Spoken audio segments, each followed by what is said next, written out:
We are live. Thank you so much for joining me. Another beautiful day. Today we'll be seeing at the 9th day of March 2025. And it is sweet my belly want to come out at the mouth to tell us some things that will happen for inside Nigeria. But first on our lineup of conversation this evening, I say, here, people don't they shout, so what's going on? Augustine Fubara, hello, are you there? What is going on? You don't finally bow to pressure. Are you not ready to work with your Oga, aka my Oga Wike? Are you not ready? Because this one way be say you don't come write letter now to these 27 lawmakers to come give them, say you don't ready to meet with them. As for all the ultimatum they don't they give you. What's going on? But some people not think that people say if it just be strategy, say guy man way they calm down, you can't really tell what is in his mind. We'll go talk about that matter. That's part of the conversation. So yeah, and the conversation this evening, just Fubara bows to pressure, invites 27 pro-Wike lawmakers to meeting. Well, more conversations we will hear this evening. This matter come up yesterday, but it's very important that we bring it to the fore again. Maybe people understand. Now, people wey dey responsible to count on for Nigeria saying 942 billion naira dem go use count on. And President Bola Ahmed Tinubu don reject and say, how una go carry 942 billion naira count Nigerians for census? Say that matter too much. In fact, the many use coppers done. We'll talk about that. I also told you guys yesterday, but I'll repeat it again, that Nnamdi Kanu's case has finally been reassigned to another judge. That one saved day. And we have to take a deeper look at the breakdown of the Supreme Court judgment that reinstates the Amaewhule-led assembly, and to see the yardstick where they even use bring them in again. Whether they get the rights to do all these things, what did they do? Then we go to 1966 coup. Youth Council demands $10 trillion compensation for Igbos, plans mass protests. A youth council is saying that it's either the federal government of Nigeria pays Igbos $10 trillion in compensation for the pain and agony they've made them go through because of the fake 1966 Igbo coup, or they go do mass protest. In fact, we don't already they plan the mass protest. Now, still speaking about the IBB issue, remember say IBB talk, say, don't be saying I ain't really been won and all that election, or say Abacha full advice. And guess what? Abacha family don't come out, come talk, say, hey, IBB, now only you waka come, now only you they're responsible for the June 12th annulment. And so Abacha family don't declare. So I beg no colors photo. Moving on to other issues. Army arrests 29 oil thieves, recovers over 212,000 liters of stolen products. Hope so they no go burn the products. Gunmen kill Miyetti Allah chairman in Kwara. Police vow to arrest perpetrators. That one said the IPOB don't warn against mismanagement of the 250 billion naira Southeast Development Fund. Say our Southeast leaders, our Southeast leaders, we'll call on again how many times. If on mismanage the 250 billion naira where they given for Southeast Development, and I will see anyhow. Basically what I'm saying. Now, Serap is telling Akpabio to rescind unlawful suspension of Natasha Akpoti or face legal action. Legal action for Nigeria, I guess it's as good as mine. And although bandits abduct farm owner, manager, demand 100 million naira ransom. Well, now all this matter, them are more, we're going to look into assistance now. But Prince Francis Chilaka go join me for Inside the House very soon. Make we just see him. Prince Francis, thank you so much for joining me. You don't become my Sunday tonic now on a regular basis. Thank you so much. I appreciate you for stopping by on Precious in your TV. We'll also look at a recap of other things and we don't happen for the week. But also to talk about recap of things that don't happen for the week. Say River State now first stop. We be so for fit to know the things and we don't they happen. But before we get to River State, let's start with this Nnamdi Kanu's case. As the Chief Judge of the Federal High Court, Justice John Soho, has reassigned the case of Nnamdi Kanu, leader of the indigenous people of Biafra, IPOB, to another judge. Now, person we talk this one, now the lead counsel to Nnamdi Kanu, we name now Aloy Ejimako, and he talked this one yesterday, Saturday. Ejimako can't talk, say he ready, say Kanu they ready to face trial because he they convinced, say this innocent. Because you know what they talk, say a clear conscience fears no accusation. So because of that, he did very, very ready to face trial. He say for the statement will be saying put up, he say yesterday before the legal team conducted a routine visitation to Mazi Nnamdi Kanu, we received 2 separate official letters regarding his case. The letters are monumentous and somewhat pariah. Now, one letter was from the Honourable Chief Justice of Nigeria, responding to a recent letter we had written to her, seeking her prompt administrative intervention as the administrative head of the Nigerian judiciary. Say they write to the Chief Justice, tell and say, as the part of the entire Nigerian judiciary, I beg, we need your advice for this one, we need your help, may come put matter inside this one. On the matter we get to, do with the person will go handle Nnamdi Kanu law, especially case, especially as the be say, person will be the handle and don't commit himself before, recuse himself, wash hand, come on, say need to do again. They still force him again to continue to do. So I beg, can't take care of this matter. Now, quoting him further, he says the other letter was from the Chief Judge of the Federal High Court, informing us that the case has been reassigned to another judge of the Federal High Court. Now, consequent upon these developments, Nnamdi Kanu instructed the legal team to publicly convey his sincere gratitude to the Chief Justice of Nigeria for her sound administrative discretions and the dispatch with which she responded to our request. He also expressed his profound appreciation to members of the general public, say they thank on our Nnamdi Kanu, they thank on our as he be say on continue to the support him, even though saying they go on just trial. And they contact say, they fear say Kanu will come out victorious for inside this case, as he be say the trial go on start soon. I would like get your reaction to this matter. Good evening, Precious, and good evening, viewers. Good evening, sir. Thank you. Yes, I am, well, I wouldn't say I'm elated, but I think it's a good thing. It's a good one that finally the case has been reassigned. So that puts to bed the whole idea of indefinite adjournment. So it means that the case is going to come up, and I would wish and pray that the case will not drag the way the first judge dragged the case, back and forth. Like I passed my neighbor generator. Yes, like I passed my neighbor generator that refuses to start.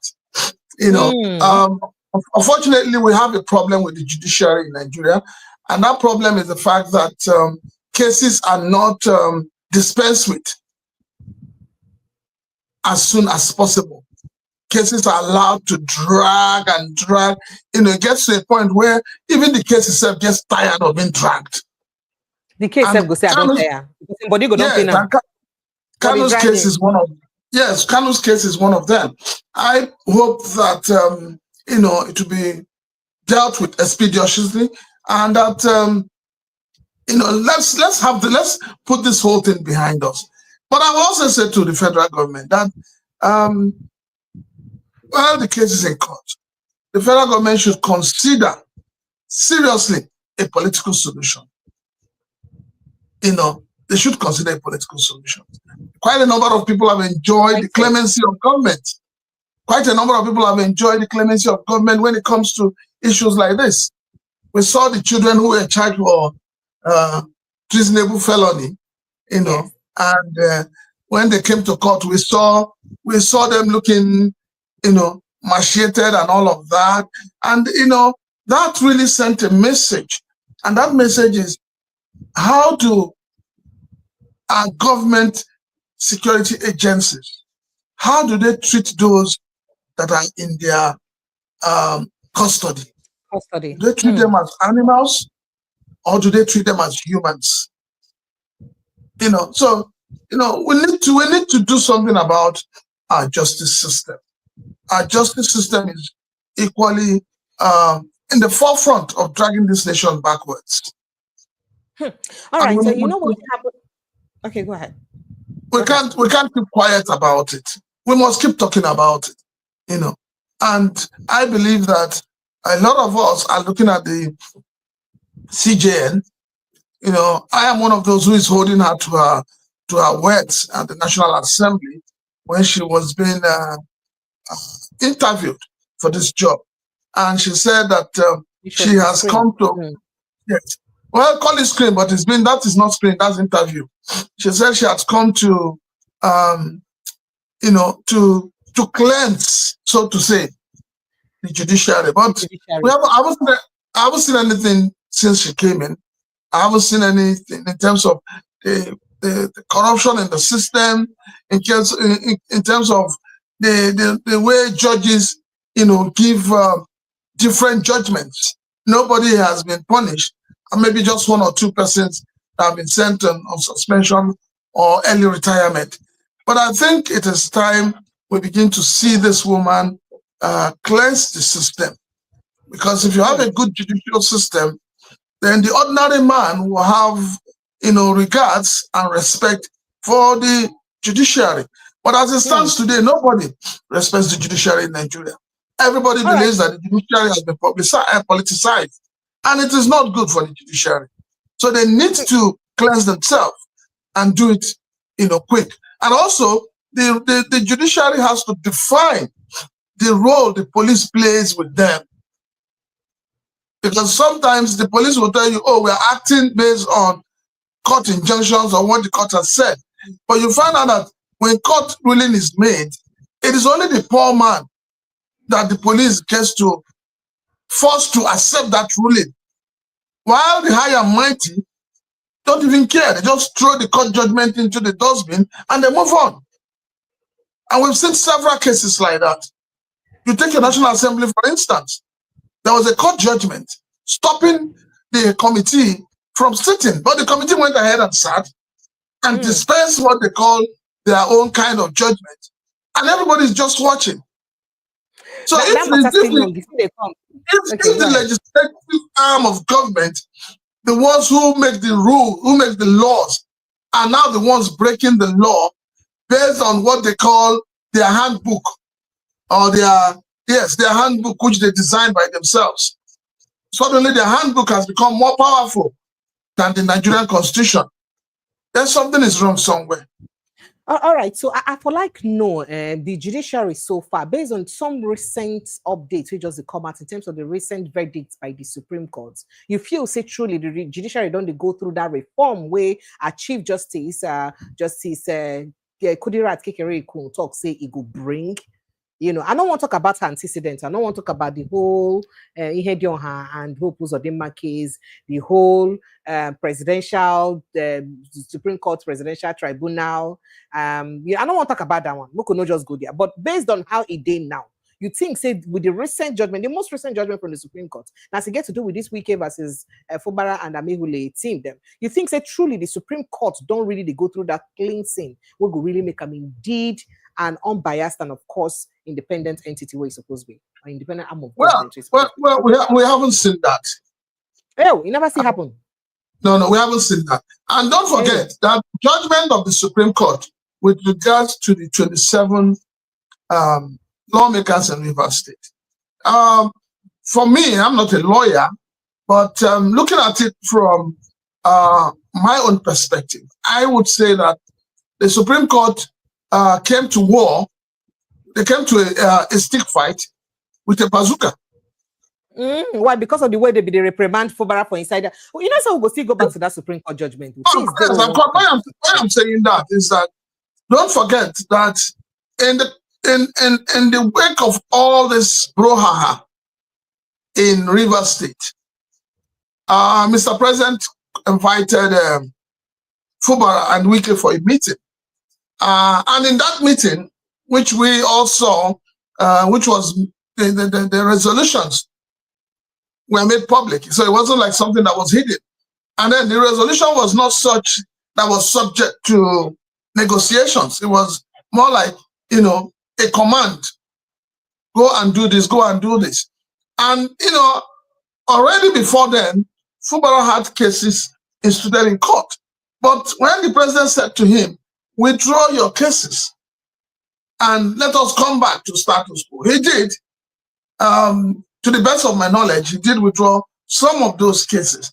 And if you read the Supreme Court judgment, they are saying that the case to, one of the cases to determine the authenticity or the availability or the lifeline of these 27 lawmakers was withdrawn. So they didn't see anything, wrong, or they didn't see anywhere they should chastise whoever called that meeting that led to that. But then they are blaming everything on Fubara. So it shows you that more or less it's okay. It's looking like a one-sided judgment, And unfortunately, we have a Supreme Court that would never go back at its own judgment. It's not good for this country. So I believe I can't hear you. I can't hear you. You're mute. Oh, okay. Apologies. All right. So go ahead, sir. So I believe that judgment, even yes, some lawyers have come out to criticize it, and some of us who are commentators, we're also looking at it from our own perspective, and we're criticizing it. But then let's see how it turns out at the end of the day. You know, if you remember, is it Dr. Asim? Sorry, yes. Barrister Asim. Barrister Asim had also told us that I think he had mentioned once that the case of Imo State decision on the case that involved the head and Hope Uzodimma, that it is not to be used. He has said that once or twice. Yes, and I still later may they no use them, may they no cite the case anywhere because say good. Then why the Supreme Court go pass judgment? Say they know they're proud of the person cites in future. So then why pass a judgment you're not proud of? And by the way, the person will lead that team. Now the person will lead the team of judges will pass that case. Now Justice Kudirat Kekereekun. So that is why, if you remember, Precious, if you remember very well, when she came on board and when she was made the CGM, I said something. I said charity begins at home, and that he who comes to equity must come with clean hands. And I remember, yes, and I said to her, and I will repeat it again. I said, go back and retrace your steps. You cannot tell me you want to cleanse a system and you forget where you first of all dirtied the system. You go back there, clean that system where you put that dirt, and then we'll know that yes, you're ready to cleanse that system. Okay, so we will enter inside some of those cases. We will enter there. Then we will also enter the last time when Nnamdi Kanu appeared for court. So if we look at the certified true copy of that Rivers State judgment, plenty things there inside. Now, the Supreme Court made it clear that there was no iota or shred of evidence to support the claim that the 27 members of the House of Assembly had defected from the People's Democratic Party, PDP, to the All Progressives Congress. But these people will see them for TV. When I thought they need to do again. For inside, responsive remain for like go play that footage. Now, they also said to worsen the situation, the judgment signed by Justice Emmanuel again revealed that the Rivers State Governor Siminalayi Fubara, who had raised allegations of defection against the 27 lawmakers, later withdrew allegations of his own volition of the Federal High Court in Abuja, or at the Federal High Court in Abuja. But that's not just one case. So remember, say other cases they where they talk on the authenticity and validity of these lawmakers, we still there before lower courts, where they never finally see well, they never attend to them well. But we could go further to part of waiting that judgment right now. He said by failing to substantiate the defection claims against the Amaewhule-led leadership, the Supreme Court held that in the eyes of the law, no defection had taken place. And consequently, the status quo in the House of Assembly must remain. So in the eyes of the law, these 27 lawmakers, they no defect.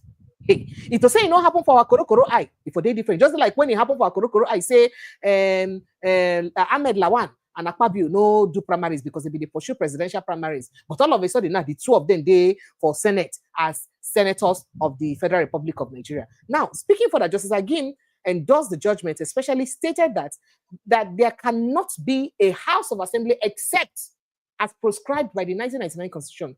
He added that the Constitution neither envisaged nor supported Governor Fubara's position of recognizing only 4 members of as the legitimate House of Assembly. As a result, the Supreme Court ruled that it was an abomination for Governor Fubara to make any request, nominations, or presentation to the Rivers State House of Assembly unless they were directed to the leadership of under Honourable Martin Amaewhule, who is believed to be loyal, of course, to Wike. And the reason we make these 27 lawmakers now don't charge Fubara to say everybody where you don't appoint so far, made them come out, including the chief judge of the state. Say, in fact, they call them imposters because these people, they no screen them by themselves. As long as they no screen and approve them, say they be illegal people because the Supreme Court don't give them that power. Now, the judgment also states that what is clear from the above concurrent findings is that the 8th respondent, Fubara, initiated the prevention of sittings of the Rivers State House of Assembly, constituted by the number of members as prescribed by Section 96 of the 1999 Constitution, long before the issue of the remaining 27 members defecting to another political party arose. So it be like, say, it already start process to want to stop them from sitting.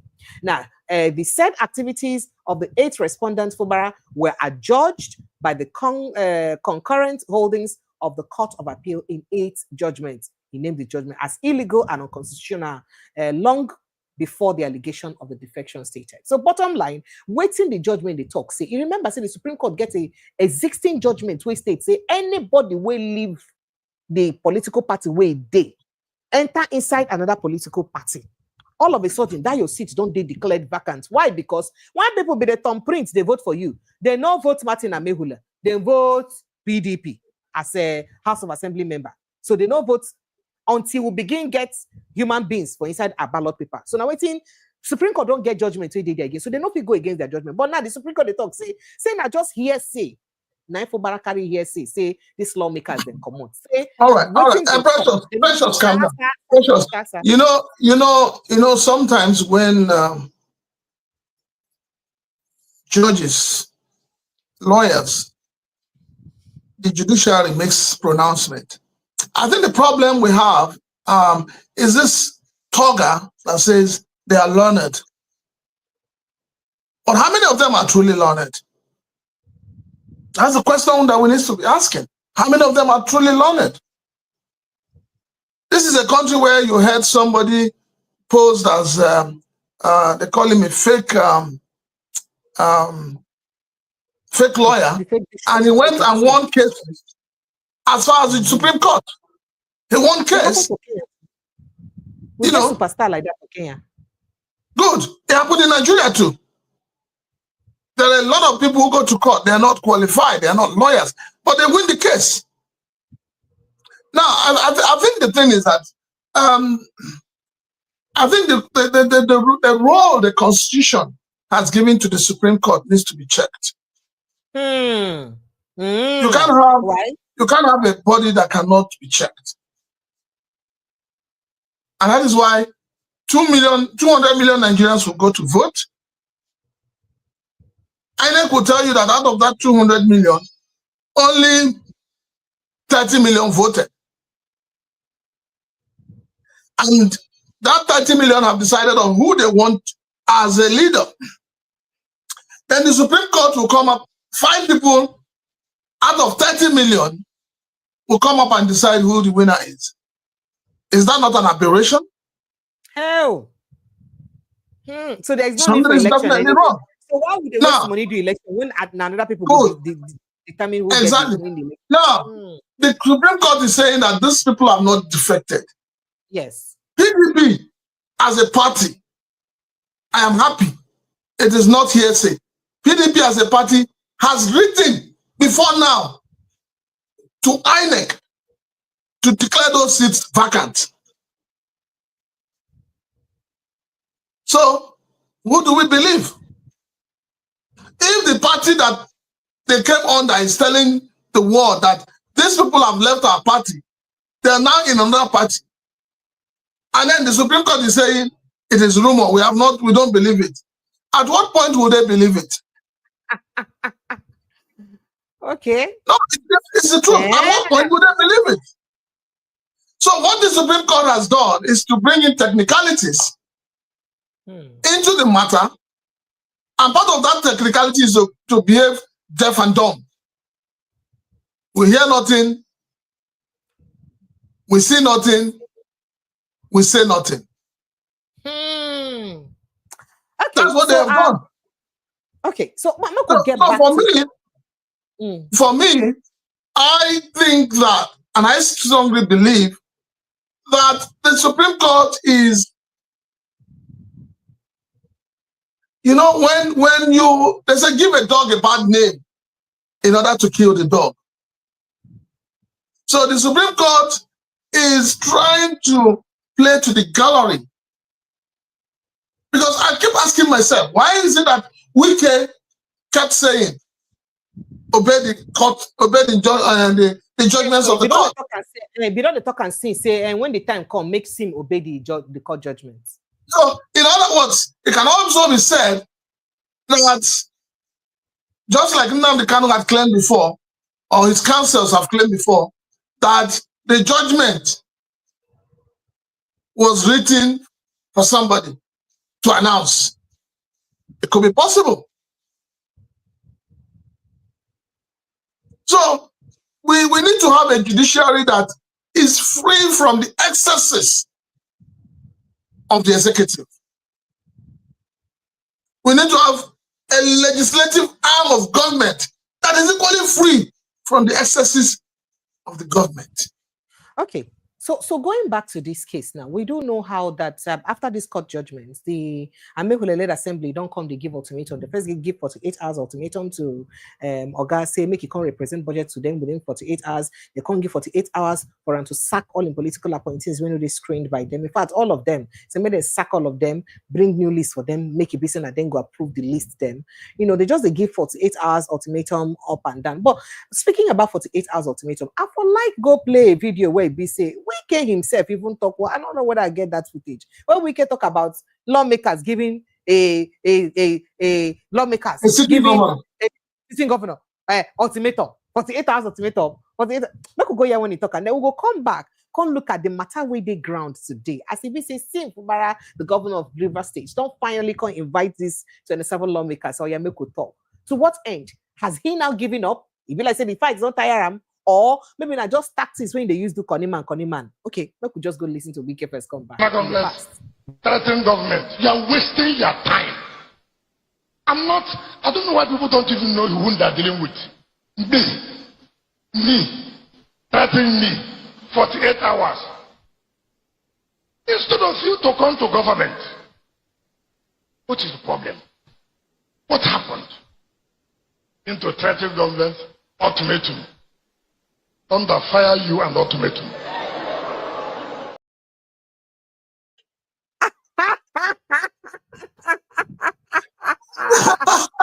Yes, where's Sri Lanka? Did you hear that? I don't even fit on that. Fire you with ultimatum. Thunder fire 27 honorable members of Rivers State House of Assembly with ultimatum. You see, this is the problem. Hold on. This is the problem with our political class. The politicians we have in this country, I keep saying it. I don't say it out of I say it out of patriotism for this country. The political class we have today, they don't understand what patriotism means. We have people who are power drunk. You know, now if you look back, I'm wondering what if Wike was in the shoes of Fubara, what would he have done?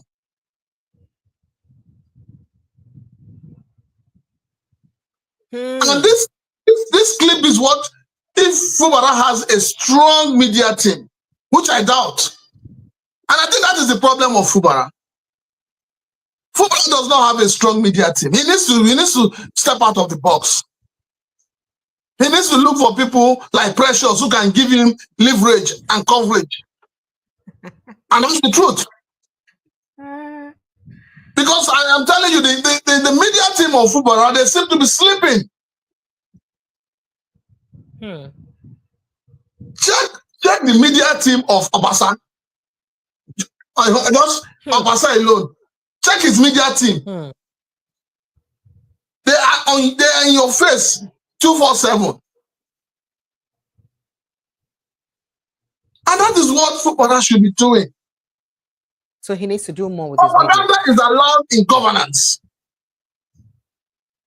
And Wike has given him all the tools for propaganda. If I was in his media team, you see this thing you just played now. The Rivers Radio station will be playing it every morning, every afternoon, every night. Rivers Television, I will make sure that everybody on their phones, they are seeing it. That is how you go to work. People are waiting for feed. Exactly. Now, but you were talking about Fubara calling for a meeting. I don't see it as weakness. I see it as strength. And yes, and I'll tell you why. I see it as strength. I see it as calculated. Where they want sit. You know, see, I'm like saying no get choice. Now making the do. Wait now. Where their family want begin sit. Now the governor go provide place for them now. Now part of the agenda. Now part of the agenda. Now part of the agenda. You follow for the content of the letter. Don't forget, say, since Waka come out, they never collect salary. He wants to talk about that one. Part of the agenda is to talk about the salary too. Let me tell you the truth. I'll tell you. Go and write it down. They cannot impeach Fubara. Why? They cannot. Why? Why? You see, when you are a governor and you know what you're doing as a governor, nobody can impeach you. You know, say now the war in Rivers don't come out from Wike and Fubara. It don't enter to Ijo and Ikwere. I hope you know that. And there is nothing as dangerous as ethnic war. Not Ijo and Ikwere. Well, that's where everybody believes that everybody from, if you're not an Ijo, you're an Ikwere person. But you see, the most dangerous war is ethnic war. And that is where the thing is headed to. And that is why the state government, the federal government, Wike himself, and these honorable members need to learn a lesson and stop this thing from degenerating into an ethnic war. Okay, so we could look at some content of that letter where we said the governor writes today. The copy day here, make people they see them if they go feel look and by themselves. Now, reading some of the content of that letter, I said, okay, person will write now the secretary to the secretary to the state government. We named now Dr. Tammy Danagogo, and I send them to newsmen across today. The letter addressed to the Speaker of the House of Assembly, Right Honourable Amaewhule, meeting, the title, a meeting between the Governor of River State and honourable members of the River State House of Assembly. Now, the Nagogo can talk, say, meeting schedule on Monday, March 10, tomorrow, 2025. And say it ain't necessary because of the governor receipt of the certified true copy of the Supreme Court judgment. So now waiting make it, they call them, make them come and get that meeting. Now the letter also states that they say they could discuss some things, space where we say the lawmakers go the day they do their work, because that one they very important. They need a space where they go day they do their work. Okay, so would focus on providing a space for the lawmakers loyal to the Minister of Federal Capital Territory and Wike to hold their sittings, as well as the presentation of the 2025 budget, among other matters. They also talk about, say, they also look at their money, then when they owe them since they never pay them, and how they will take pay them that money and other issues, and how they go fit is implement some of the things where the Supreme Court talks. So now part of it, so it just looks like a letter that's, you know, now on the path to make peace, and they just want to make peace and, you know, make peace for rain. But you see this peace eventually raining, especially some people, they say the style where we say the 27 lawmakers they carry. Like for instance, when they come out recently, they talk, say they give 48 hours ultimatum for all the people where we say they don't bring into office, made them come out. They talk, say all of them are imposters. Those charlatans, so in the name, what did they call them? Imposters. They were too. So you sure say those people, they go hungry for the condition of the governor. Understand? They say most of them openly been doing governor saying the nobody before. You see, this is where you need to compare what is happening in Rivers with what is happening in Lagos State. You remember I said it in the last program. I said, on your mandate we stand, Madam Speaker. Few days after, it became, on your mandate we stand, Obasa. So politics is not about permanent enemy. It's not about permanent friend. It's about permanent interest. Where the politician sees he will benefit from is where he tilts to. Take this to the bank, Precious. If Wike tomorrow is removed as a minister of FCT, and he has no political appointment, he has no relevance in this government, I am telling you that these honorable members, they will go back to their vomit. And that's the truth. So the reason why you see them doing the biddings of Wike is because they believe that Wike is in power, Wike is the minister of FCT, Wike has money to splash on them. It's all about interest. It's not about the people. What these people are doing has nothing to do with the plight of the Rivers people at all. So let us not try to confuse things. If tomorrow Fubara makes a better offer to them, and they find out that that offer pays them better than what Wike is offering them, see, then go shift ground immediately. That is Nigerian politicians for you. But they have not been receiving salary since. So how come I said that is, do you think they will leave that thing. Wike they pay them salary. Him be their governor. Him be He not be their governor, but not be they push them. But let me ask a question. Now let me ask a question.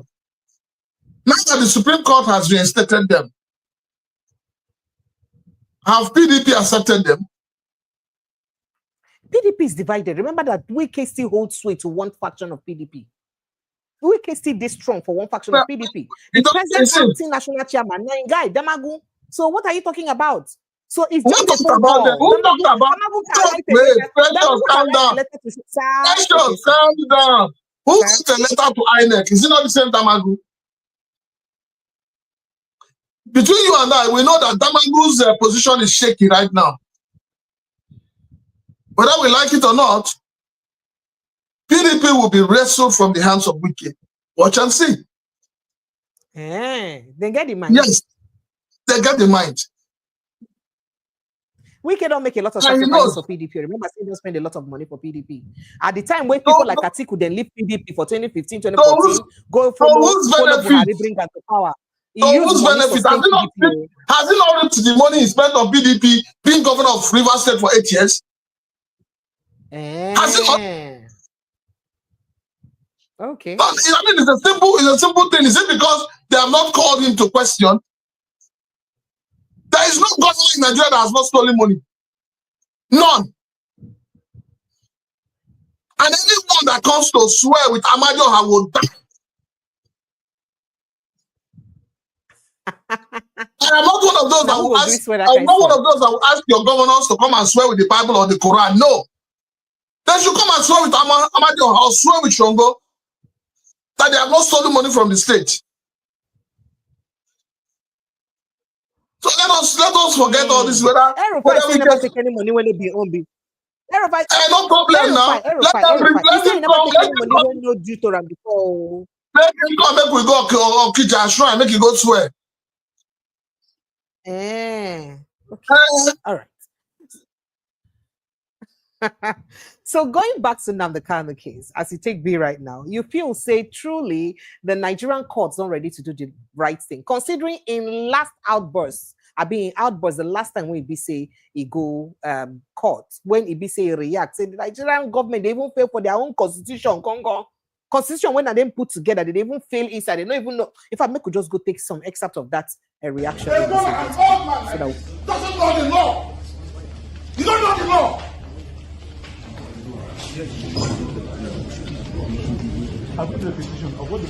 I have petition against Big Kanya. I have petition against Khan. Nonsense. Why is it when it comes to my case, they turn the law upside down?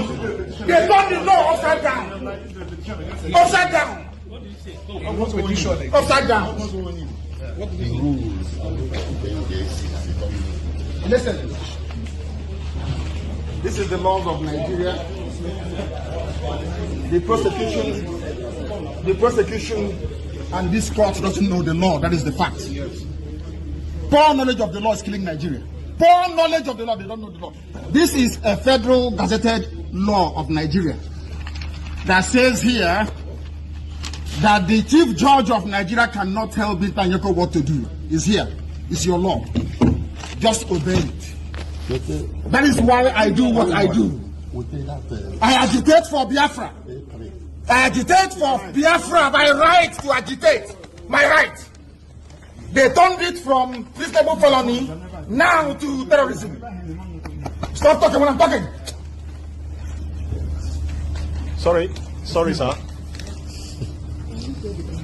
Because these people, they are fools. They think they can mess. You can mess around with people who are not educated. I am an educated man. I can't show them the petition for the simple reason that if you show it, What the judge said was that the case file was. I don't recognize anything Binta Nyako said today for the simple reason that she has no jurisdiction to try me. None whatsoever. I came out of courtesy and respect. She stands recused from my case and cannot try my case. There are things that are happening in this country that a lot of you do not know. It is my duty to make that very, very clear to all of you today. Because the lies are too much. The lies are too much. I sent a petition to NJC. I don't want to talk about it. Justice Binta Nyako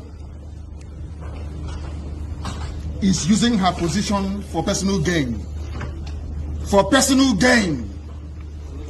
Her son and her husband are facing corruption charges. And they told them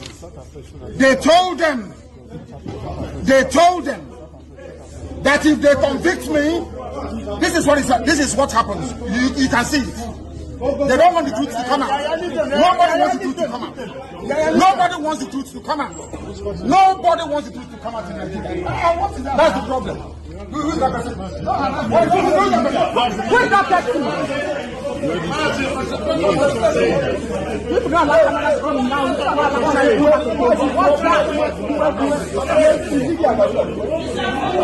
Binta Nyako's husband and son are facing corruption charges. They sent her to my case so they can release or smoothen the pathway for the husband and the son. Who are they like? They are facing. It doesn't matter if they off it. In a court setting, that's what happens. They are very, very corrupt. There is a breach of judicial oath. They have violated the judicial oath. They have shown bias according to Supreme Court. They are biased against me. Supreme Court said so. And that is why what is happening in the judgments and rulings concerning me has been happening. Disobedience to superior court orders. Supreme Court said you are biased. You are against this man. You should not have revoked his bail. Nigeria went to Kenya and kidnapped him. These things are in the public domain. Why, therefore, are they insisting on trying me? A court order was entered. In that very court order, it was said very clearly and succinctly that she is no more. No. That she.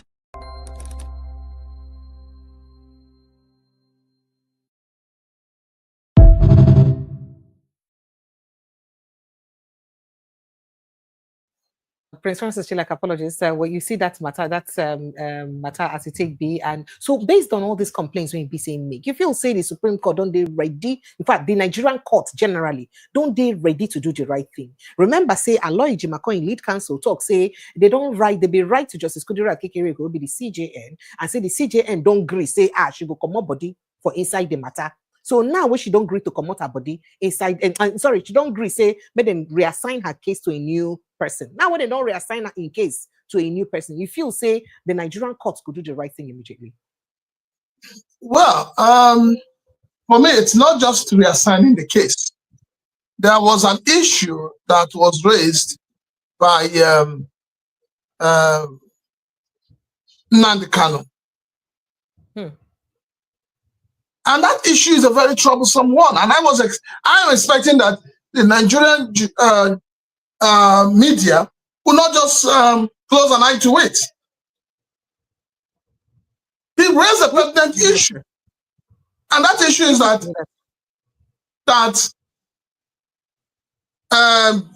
Justice Binta Nyanko's husband and son are facing corrupt charges. Hey. And that, but you know, say both Binta Yanko, both her husband and son, no, nobody don't reply to that in when talk to today.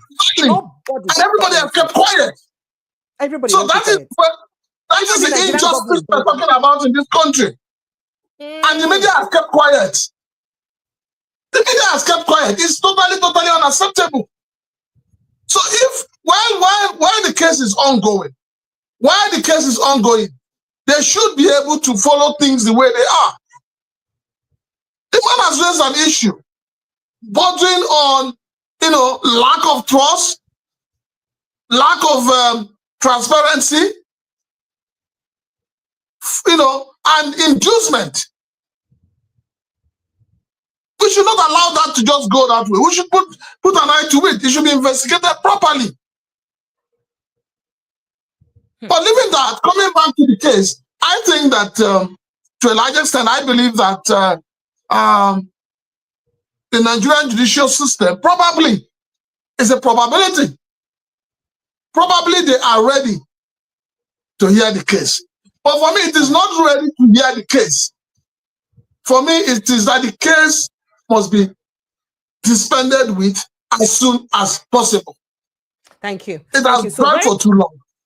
Thank you. Before we get Barrister Ekine join us and bring in legal perspective to that River State case, now wait to make me just paint that River State matter because Barrister Ekine will join us to bring in legal perspective to run. But what do you expect for this meeting will happen tomorrow between the governor of the state and this Amaewhule-led team? And nobody they talk about the other team where they loyal to the governor again. Be like say they say they don't follow for members of the House of Assembly anymore. So what do you expect will happen once that meeting holds tomorrow? You see Fubara willing to obey all the things the way Amaewhule-led team go tell him. And then you also see them also suspending and honoring him and giving him the respect we due him as the governor of the state. Well, the thing is that the 4 honorable members still remain members of the State Assembly. 3, 1 don't become chief of staff. Now 1 resign. He be chief of staff. Good. So the 3 of them are still members of the State House of Assembly. Now, whatever they want to do, the only thing I know that they can do is to probably suspend them. Yes, suspend it is most likely. Suspend their colleague. This whole thing is about vendetta now. They will Natasha them. Oh, so you know now. The National let me just ask a question. Is the National Assembly not ashamed would they come that they are suspending one of their own for 6 months? That is 1. 2, they're asking somebody who was duly elected by her constituency not to go about answering a senator. What kind of law is that? Would they come to that? Because even the person who sit down on top the tribunal, the Ethics and Privileges Tribunal, matter don't come out now where she say the man they don't ban from nearing US for your whole life because of big fraud matter will be saying they involved in. You know, say when you commit sin for Nigeria, Nigerians will go dig out all the things where you don't do them for past. So they don't dig out now. Say that man will be the chairman of the Ethics and Privileges Committee. No, they near US because of say in do fraud for inside US. We'll go talk about that matter. Natasha case they come for inside this matter. But going back to River State issue now, you know, say temper don't they rise. Some kind boys don't they creak now they ready they ginger. They don't they are someone for corner. They wait say we no go fit day here make things they happen like this. Sake of say come if they sack if anything happen they will let team impeach Siminalayi Fubara right now in deputy na Ikwere woman. If in commot, it's either Ikwere person go take over or Amaewhule will also be Ikwere man. Ikwere people don't really rule for 16 years for inside River State. Now this is the first job person where they rule for this present day government. We'll leave rule for standard. Precious, hold on. I talk earlier. I say what should not be allowed to happen in River State is an ethnic war. They should not allow it. That is number 1. 2, they should also not allow River State to turn to Imo State. Wait, Imo State not be give example. Where unknown gunmen hold sway. Way. You know that when it comes to arms and ammunition, well, the government will call it illegal arms and ammunition. Rivers State, na them be Baba. You know the fight those boys in the creek fought, the way they held government to ransom during late year Adua. That led to amnesty. Amnesty, absolutely. That time, and that's can lead to the relocation of most of the headquarters of the oil companies to Lagos State. Exactly. Because, I see what they don't kidnap them. So when your policemen come and say we can quell them, we can forget them, what did Navy and Army no fit do? Police no fit smell them. Make anybody where police they give ginger. Anybody where police they give ginger, make you not accept that ginger. So they try to those militants and get power past our you there for Lagos, wait, you there for Lagos here. When other boys they take and took inside police eye. What the police they do? They call it where boys were there for creek, where they armed. Which kind of ammunition police get? But these boys, they not get jets. They not get helicopter. They not get jets. So I don't want to use flyer because they know if they in charge of. They know if he operates on that airspace. I am calling on all the parties. I've always been saying it. It is better to judge than to war. I agree. We all agree. You see this gara what everybody they do. When it go bust, we cannot go enter rivers again. No? All these 27 honorable members go run from rivers. The people will now be left at the mercy of militants. This is it's avoidable. Let us avoid it. And the way to avoid it is that we need to shield his son and allow Fubara to govern the state. You sure say Wike go agree? Because say Wike feel betrayed. And anybody with the Wike situation go feel the same way. You, when you what is the betrayal? What is the betrayal? Tell me the betrayal. Yes. Tell me the betrayal. You person bring he single-handedly brought him to power. He bring a commenter power. Now he buy tickets. Precious, don't let me tell you. Precious, calm down. He did not bring him to power. Wike has only one vote. Wike has one vote. Oh, so you don't. It is the rivers. Listen, it is the rivers who have voted for Sim. It is not Wike. Wike has one vote. If you organize an election today in Wike's local government, not only one vote you go count. So now lie, but people don't stop this whole rubbish of godfatherism in Nigerian politics. That is what is putting us where we are. Well, sir, are we going to deny the fact that Wike was instrumental to him becoming governor? In what way now? Tell me how they do. Which instrument where Wike play? Najita, I mean, a bass drum. Which one they play? Calm down. You don't sound like my Rivers brothers, sir. No, no. Tell me now. Which instrument Wike play? Wike by because when people say it's instrumental, which instrument is Wike? Wike picked him from a bloody civil servant that people said he was. Don't be me talk about to who he is today in politics because of his calm nature. Okay, Wike himself. Wait, so Wike, when they born Wike from a mama belly, now Wike can't grow up, can't know saying go be governor. Have you forgotten how Wike too was picked from the ground, from the gutters? Person pick him. What talk him now? Not be Jonathan wife picked Wike, go give to Peter Odili. So did Wike fly from the sky? Why is it that people always forget the early beginnings? Jonathan wife be no be anybody when Peter Odili be first lady.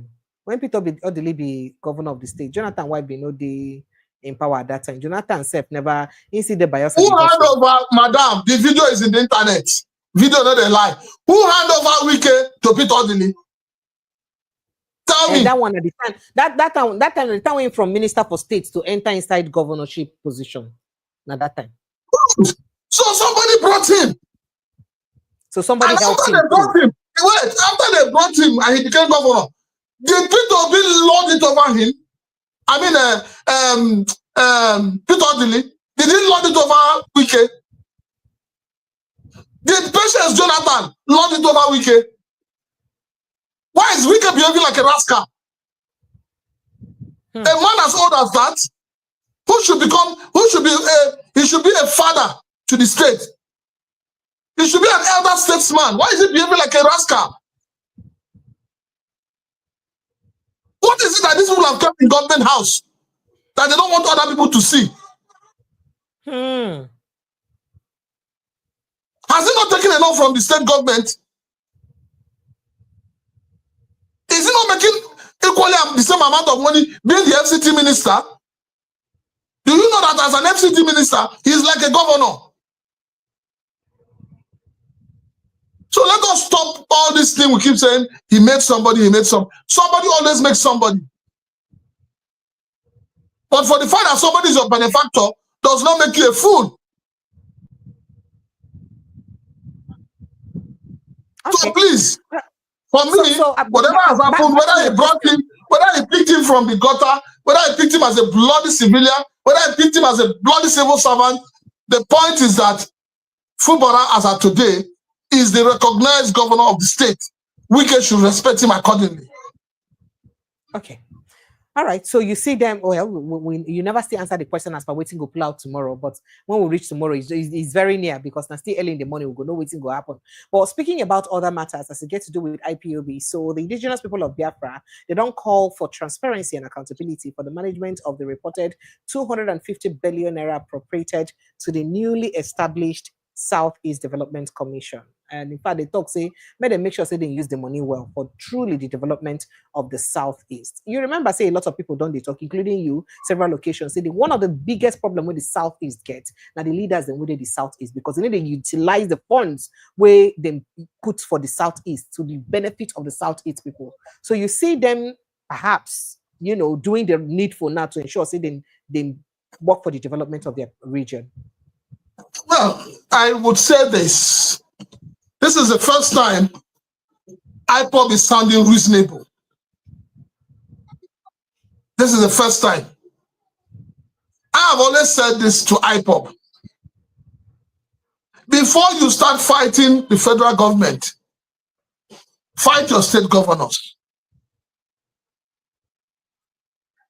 And I'm happy that IPOB is beginning to reason in that direction. And this is what I expect from everybody from the Southeast. Let us leave the federal government out for now. Let us face our governors and face those institutions that funds are being given to for the development of the Southeast. When we hold them accountable, they will have no choice than to develop the Southeast. So I give kudos to IPOB, and I pray and hope they will sustain it. This is the kind of thing I want to be hearing. Hold our leaders in the Southeast accountable. They are the bane of our problem. They are culpable in what the Southeasterners are going through, all of them. The governors, the leaders, the elders, even the Ezes. Some of them are criminals. You saw the other day, they were parading an Eze that was supporting kidnapping in his domain.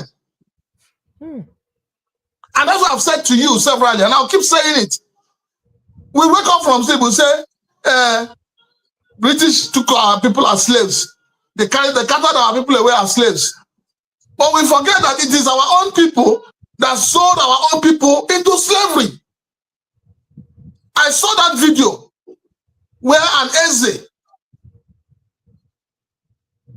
was collecting money, was supporting, aiding and abetting kidnapping. And tears rolled down my eyes. That is the height of desecrating a traditional institution. And that is why I'm also in support of what Lagos State government has done. All this SND everywhere, they should cancel it. So no more SND for Fajawa, SND for Yaba. You cannot try it in Lagos now. Who are you? How can you be an Eze in another man's land? So when you become an Eze in Lagos and you go to the east, will you still be an Eze? So those we have as leaders in the southeast, they are the ones betraying the southeasterners. They are the ones putting the southeast in perpetual poverty. All right, sir. Still speaking about the Southeast. Now, the World Igbo Youth Council, WIYC, that's what they call themselves, they fixed March 17, 2025, to stage a peaceful protest across cities in the Southeast, Abuja and Lagos, until an apology is tendered to Igbos over the 1966 coup. That is, this World Igbo Youth Council, don't talk, say, they no go agree. Say from the 17th of this March, what we're inside now, say they go begin protest for different cities for inside Nigeria. 17th, now, which is 17th now from next week, Monday. Say they go begin protest for different areas then for inside Nigeria. They go protest for different cities for Southeast. They go protest for Abuja. They go protest for Lagos until Nigerian government apologize to the Igbo people for the 1966 coup, where they wrongly call Igbo coup. Remember, say former military head of state, General Ibrahim Babangida, for inside the book where he write recently, contact say the idea say the Southeast, the 1966 coup na Igbo coup, say na wrong thing. Say that coup no be Igbo coup because of say people from different regions and join body together to perpetrate or make that coup happen. So for inside the statement where we say this group they issue today will be Sunday. The president of the president general of the group we name na Princess Eberichukwu Dixon. He said the group.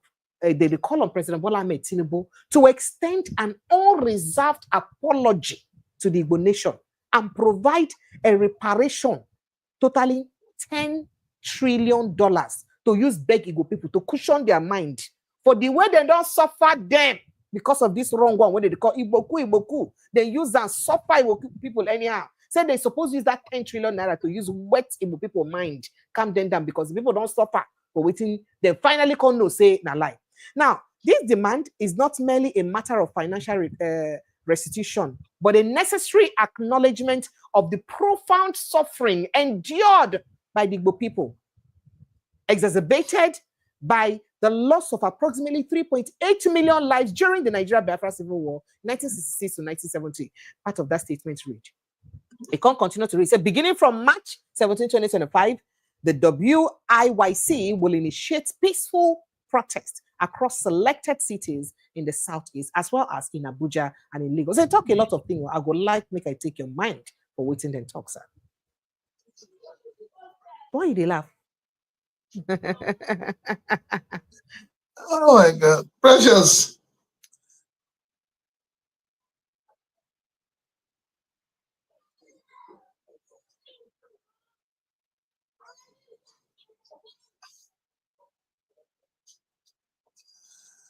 Are you there, Precious?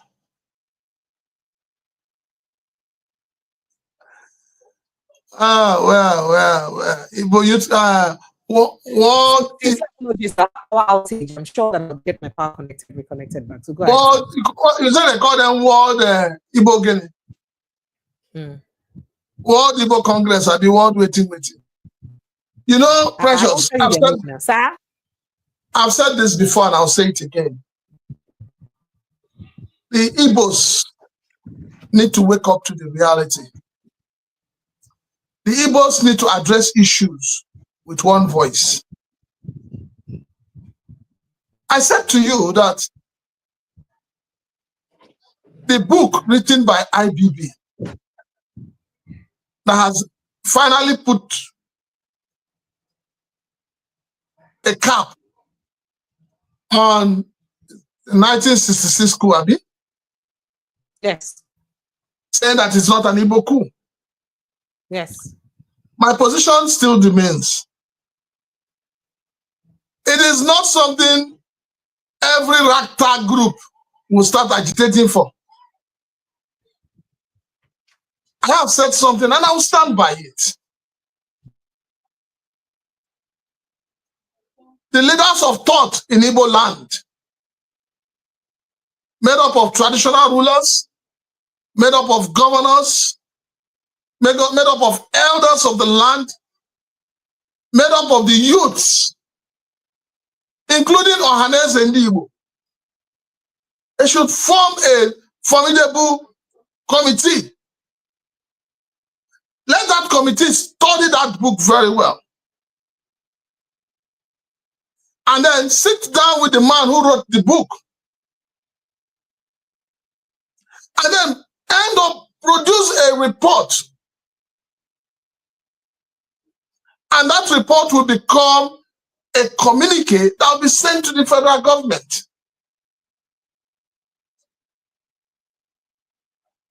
This idea of one group, the other group was asking for how many billion the other day? A fraction of the Ohaneze and Igbo. Now, World Igbo Congress or World Igbo Congress, World Youth Congress is also asking for billions. In whose account will that money be paid into? How will the funds, even if the federal government wants to give the money, how will it be managed? So there's a lot of questions begging for an answer. And the only answer we can get is when the people sit down to evaluate situations. They need to sit down and look at these things critically and ask questions.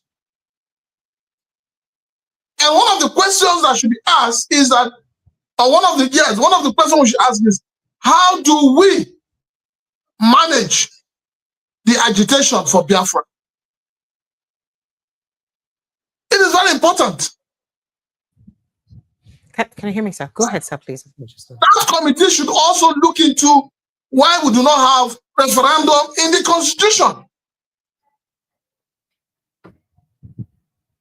There has to be a referendum, first and foremost, to decide the fate of the Igbos in Nigeria. So that if any group talks, say they don't want to do again, make them find out how they go fit use make them happen. Make it not be like saying that by force for people to stay together. Exactly. And they know they staying together and then they work. They see they force them to stay together. And we see they try to talk. Exactly.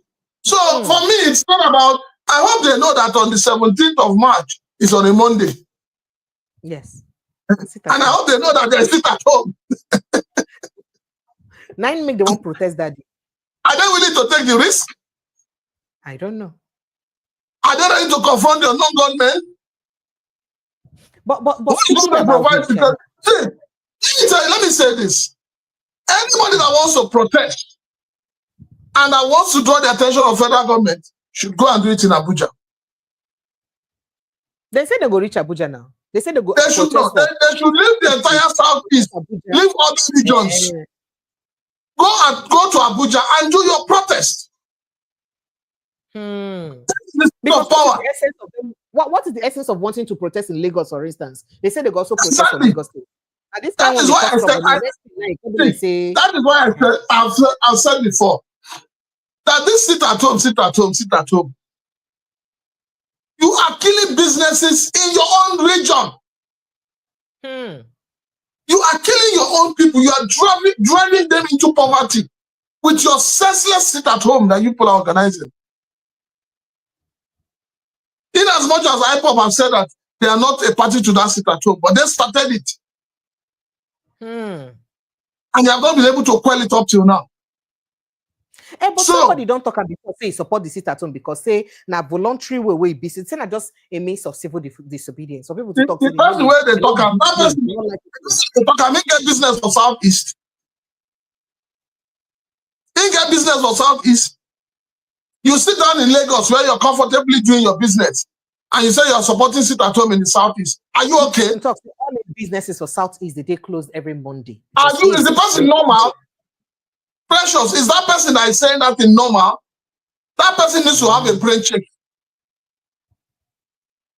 If you say you want to do sit at home as a Southeast agenda to fight for Southeast, then all the shops owned by Southeasterners across Nigeria on Mondays should not open.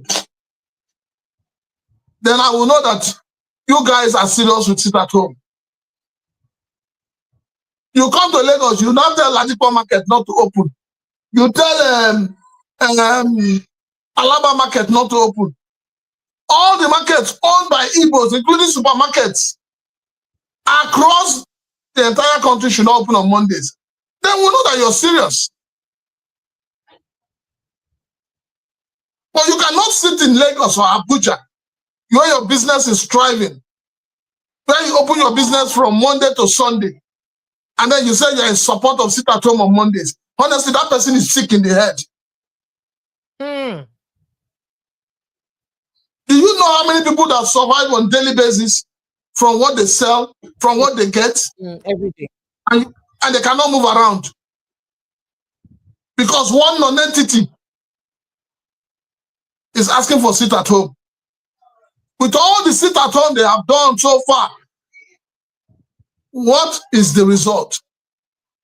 How positive has the result been? I mean, all these youths where they talk say they want to protest, when they come down, oh, country they hot, hunger there for land. Nigeria has become a country where you're going to do your own protest, and other people will protest against you. I hope they know. Where they protest against protesters. Okay. Now, since speaking about IBB book, you know, saying being talk, say the election weighing on the June 12 election will be say and all. Say Abacha encourage them to do them. I no one talk say I tell them to do them. But the Abacha family don't come out contact say that June 12 election, say not totally the decision of IBB to annul them. Say nothing concern Abacha for that matter. Because a lot of people come they talk, say, why IBB no write this book since when be say Abacha dead, you know, when people day, people will be say for answer them day. Why it be say now it be say it won't come talk.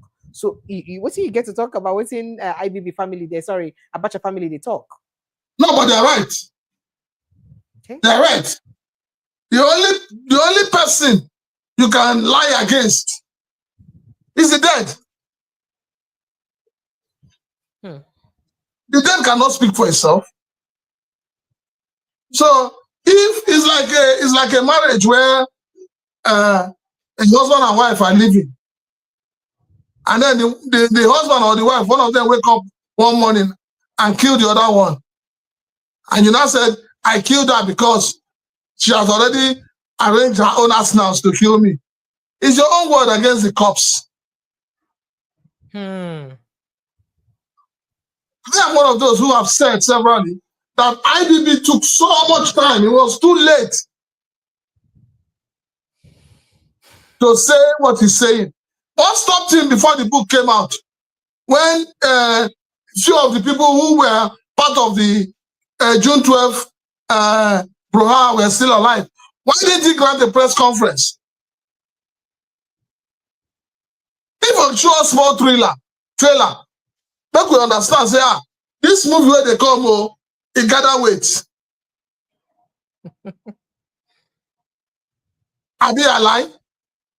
If a touchlight Nigeria small to say, every week you go drop one small bomb, bah. You go say, watch out for my book. So that those who will be participate in that June 12 go feel respond. But that, you know, precious jokes apart. If you know how the military works with a military head of state, the military head of state is the man who is referred to as the commander-in-chief, is truly the commander-in-chief. He does not share that power with anybody. He can remove you at any time.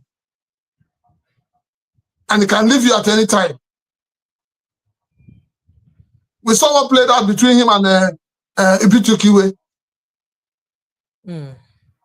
It's not like we don't know. So I am one of those who would say that IBB goofed in that book. For IBB to say that it was Abacha, he not do well at all. No. Take responsibility for your actions. You are the commander-in-chief, or you were the commander-in-chief. You take responsibility. If you had come out to tell Nigerians that, yes, I take responsibility for the cancellation of June 12, Nigerians will see him as a hero. People will not even begin to criticize the book. Because before now, everybody have said that he was the one that annulled June 12. Even when they were dragging his name in the mud, he had an opportunity there.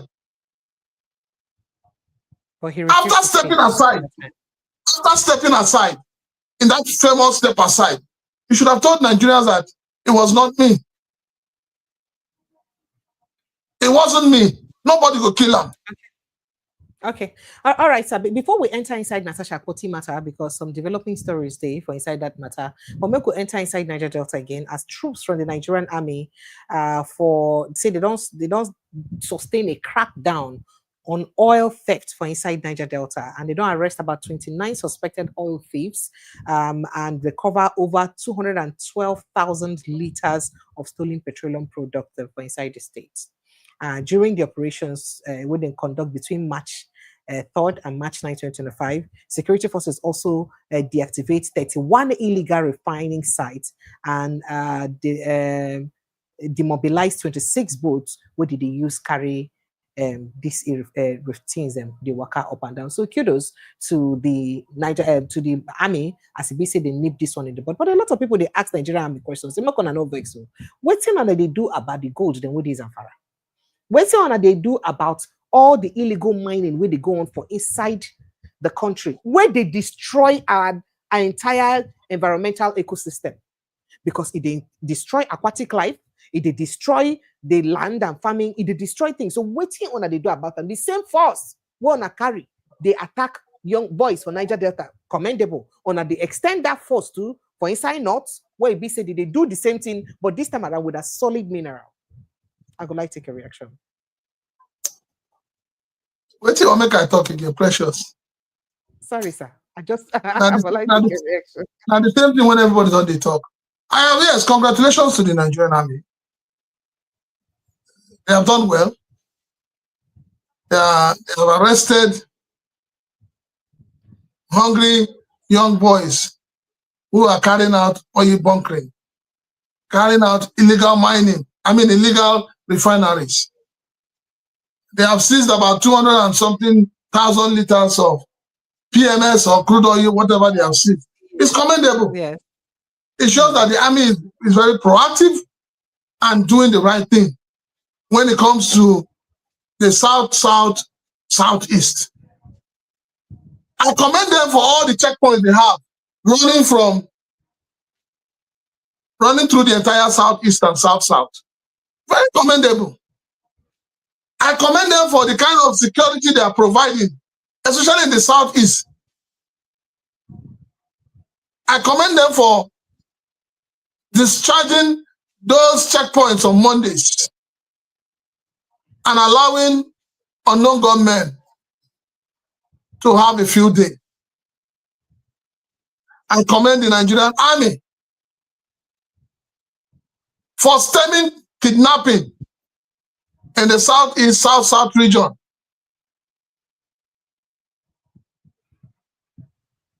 I commend the Nigerian army for what they did in Okoma community. Okama. I commend them. It's wonderful. It shows how vibrant the Nigerian army is.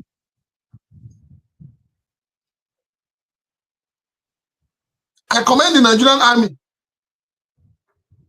for closing their eyes to the activities of illegal miners in the north. I commend the Nigerian army for closing their eyes to what is happening in Sambisa. Hey! I commend the Nigerian army so well for allowing terrorism, banditry to hold sway in the northeast. That is a wonderful thing. Okay, so speaking about banditry, before you finish, I'll let you know, say, the banditry thing don't reach inside Ondo State, as bandits don't abduct farm owner, manager, demand 100 million naira ransom for inside Ondo State. farm estate owner, Olariwaju Oyelele, they don't abduct him for farmland for inside Ondo State. He don't reach Ondo State, yeah. Remember this two story where you tell me about person who be said in kidnap for inside your friend who they kidnap, saying a Shagamo. Now he be said they say they carry and go Shagamo Forest. In fact, a federal youth leader where he be say they been kidnapped, where they not finally release. He even talk, say, people who kidnap him, say na Fulani headsmen. Saying that the language they speak. Speaking about the Fulani headsmen, they don't also, well, I don't know whether not them. Right now, gunmen don't kill Miyetti Allah chairman for inside Kwara State, and police don't talk. Say, we must make sure, say, we retaliate the killing of this Miyetti Allah chairman where be say wanna kill. I would like make you react to all of this and how did our security operatives that they use balance justice for Nigeria when things happen? You see, when was it your state governor? Started shouting that these bandits, these terrorists, they have infiltrated the entire Southwest. People thought it was a joke. I know severally that they have published in the papers and on TV and on social media where trucks loaded with human beings were arrested coming into the West. Few days ago, I heard that somewhere in Ngobala area, in Imo State, yes, that people going to Port Harcourt and all could not go because these terrorists and bandits were shooting and kidnapping people on the road. So I asked myself, our National Security Advisor, Malam Nuhu Ribadu, came out and said that he has reports that soldiers, security personnel are selling arms and ammunition to bandits. Yes. Up to today, I'm waiting to hear the names of those people. Not one person's name has been mentioned. Not one person has been prosecuted. Precious, why would this banditry continue? Why would banditry terrorism continue? When you go and see somebody who has spearheaded banditry, terrorism, Boko Haram and all of that, and you say they have become repentant. Ogameka, just tell you something. You don't say that they build new settlements for them now. Bandits. I hear say Nigerian government, Boko Haram and bandits, they build new rehabilitation centers. That's all we hear. They are about to build new rehabilitation centers for bandits and terrorists. That is bandits and Boko Haram. You see? Remember, I said they... okay. Precious, I am one of those that keep telling people that Biafra is an ideology. And you cannot wish an ideology away. All that will happen depends on who is championing the ideology at a particular time.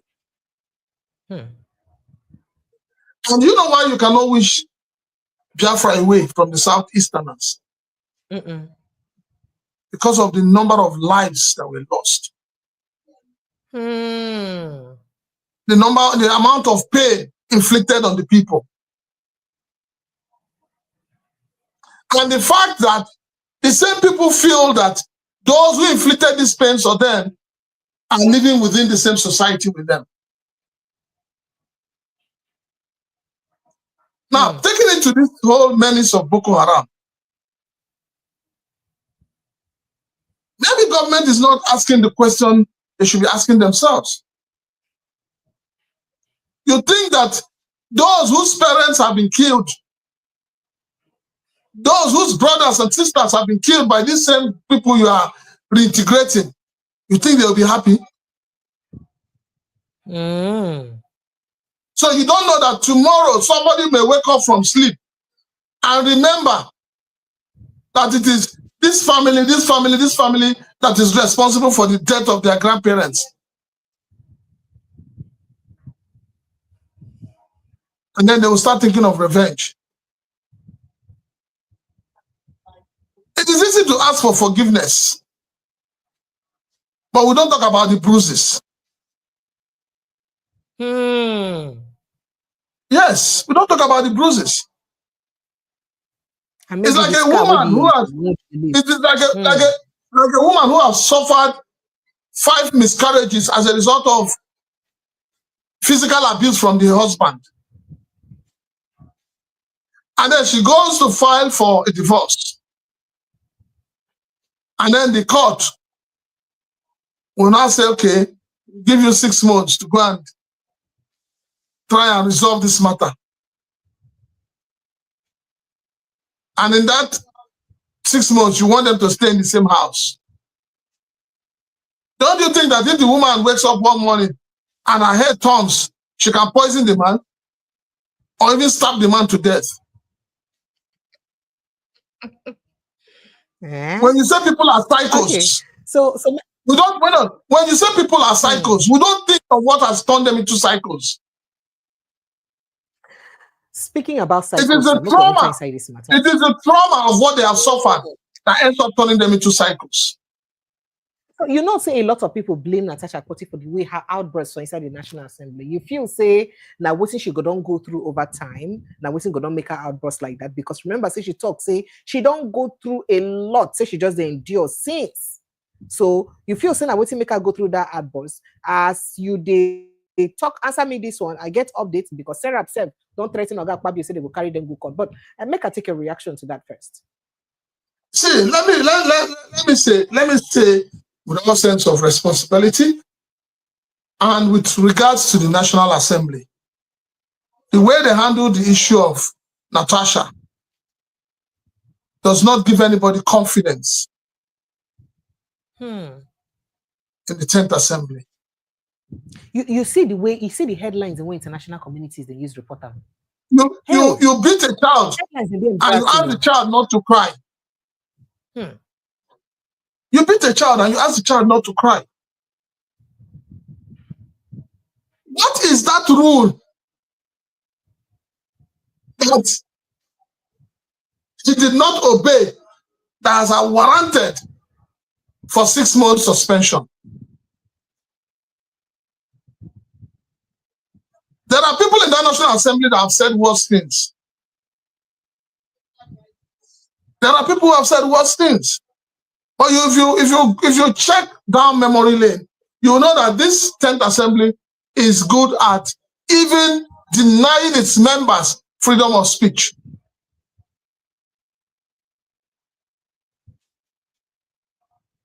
So for me, I'm one of those who would say, even if Natasha's claims are bad, even if they are wrong, even if she had lied, they did not listen to her. They should have listened to her.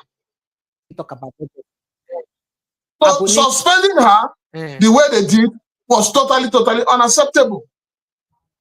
It was totally unacceptable. And that's the truth. Therefore, to listen. They would have listened to her. Yes, they should have listened to her. Funny enough, I hear that your Senate President, Godswill Akpabio, says he's going to sue Joy Nune.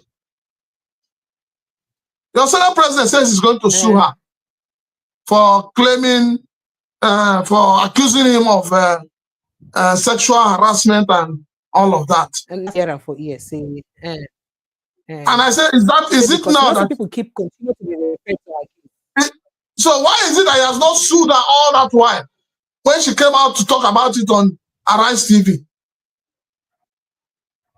Medicine after death.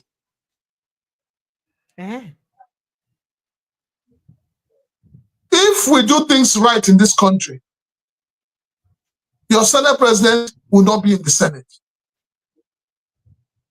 If we follow the rule of law in this country, Godswill Akpabio will not be in the Senate, talk less of being the Senate President. So talking about Godswill Akpabio not being in the Senate, before we go to the lawsuit where we say Sarah upon carry for them, some international newspapers them carry these reports of what's happening for inside the Senate. I don't know, but the way would they use carry the report there, it just struck me for body. What's in this thing mean to Nigeria? Like, see this particular headline now by Al Jazeera. They talk say Nigeria Senate suspends female senator who made sexual harassment claim. It can't be like saying that because of her sexual harassment claim, now they suspend the senator. That's now Al Jazeera. So they use carrier. Another one, BBC also carry the same matter. BBC say Nigerian lawmakers have suspended a senator for 6 months, a day after she submitted a petition alleging she had been sexually harassed by the Senate president. That one, another one. ABC News will constantly carry the matter again. Say Nigerian Senate suspends a female senator over sexual assault accusation. So this kind of headline where almost all international media organizations choose to use reports the story, putting in mean to the integrity of Nigeria and the kind of leaders them who will get a position of power. Your leaders, do they have integrity? Do your leaders even understand the meaning of that word integrity? They no get. They don't understand the meaning. Precious, I've always said, who are those demarketing this country? People will tell you, oh, it's Yahoo Yahoo boys. It's drug peddlers. No. It is those in government that are demarketing this country. Hey! The impunity your leaders display in Nigeria, the impunity they display in Nigeria, they believe that they can display the same impunity abroad. Are you not aware that a member of the Anambra State, I think, Anambra State House of Assembly was arrested in the US 2 or 3 months back? Are you aware? Would they come to another one we get problem in the US? One of them, the person will chair the board will suspend the ethics committee, will suspend Natasha. In matter the front, people don't go dig out a matter for US. And when you finish your response, I go play you in reference. You understand? So that is the problem. It is our leaders that are demarketing this country. And unfortunately, they do it with impunity. Not be your deputy senate president. What's his name again? Ekwemadu. That went abroad and disgraced us. Is he not the one that is serving jail term abroad? What didn't happen after the jail? All the senators don't keep quiet. And Nigerian senators talking about it.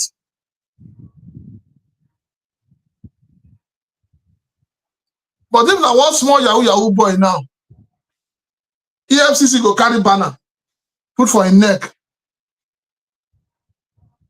put on for TV, put on for radio, put on for social media.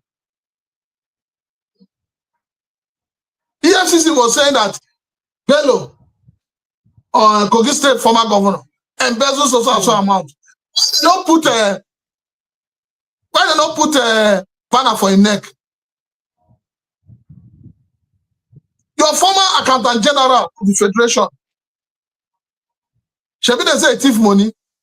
109 billion naira. 109. Now, in the tell government say he go send some back.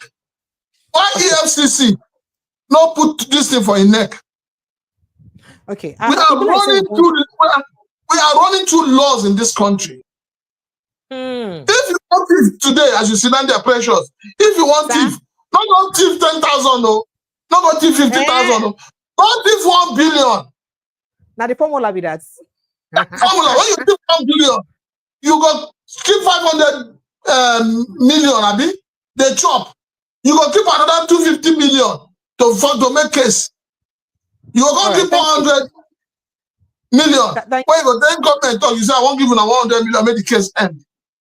Thank you. But as you just talk to us, Barrister Ekine just joined the conversation. I don't know whether he did with us, but make I just look at and go feed. Barrister Ekine, good evening. Can you hear us, please? Welcome.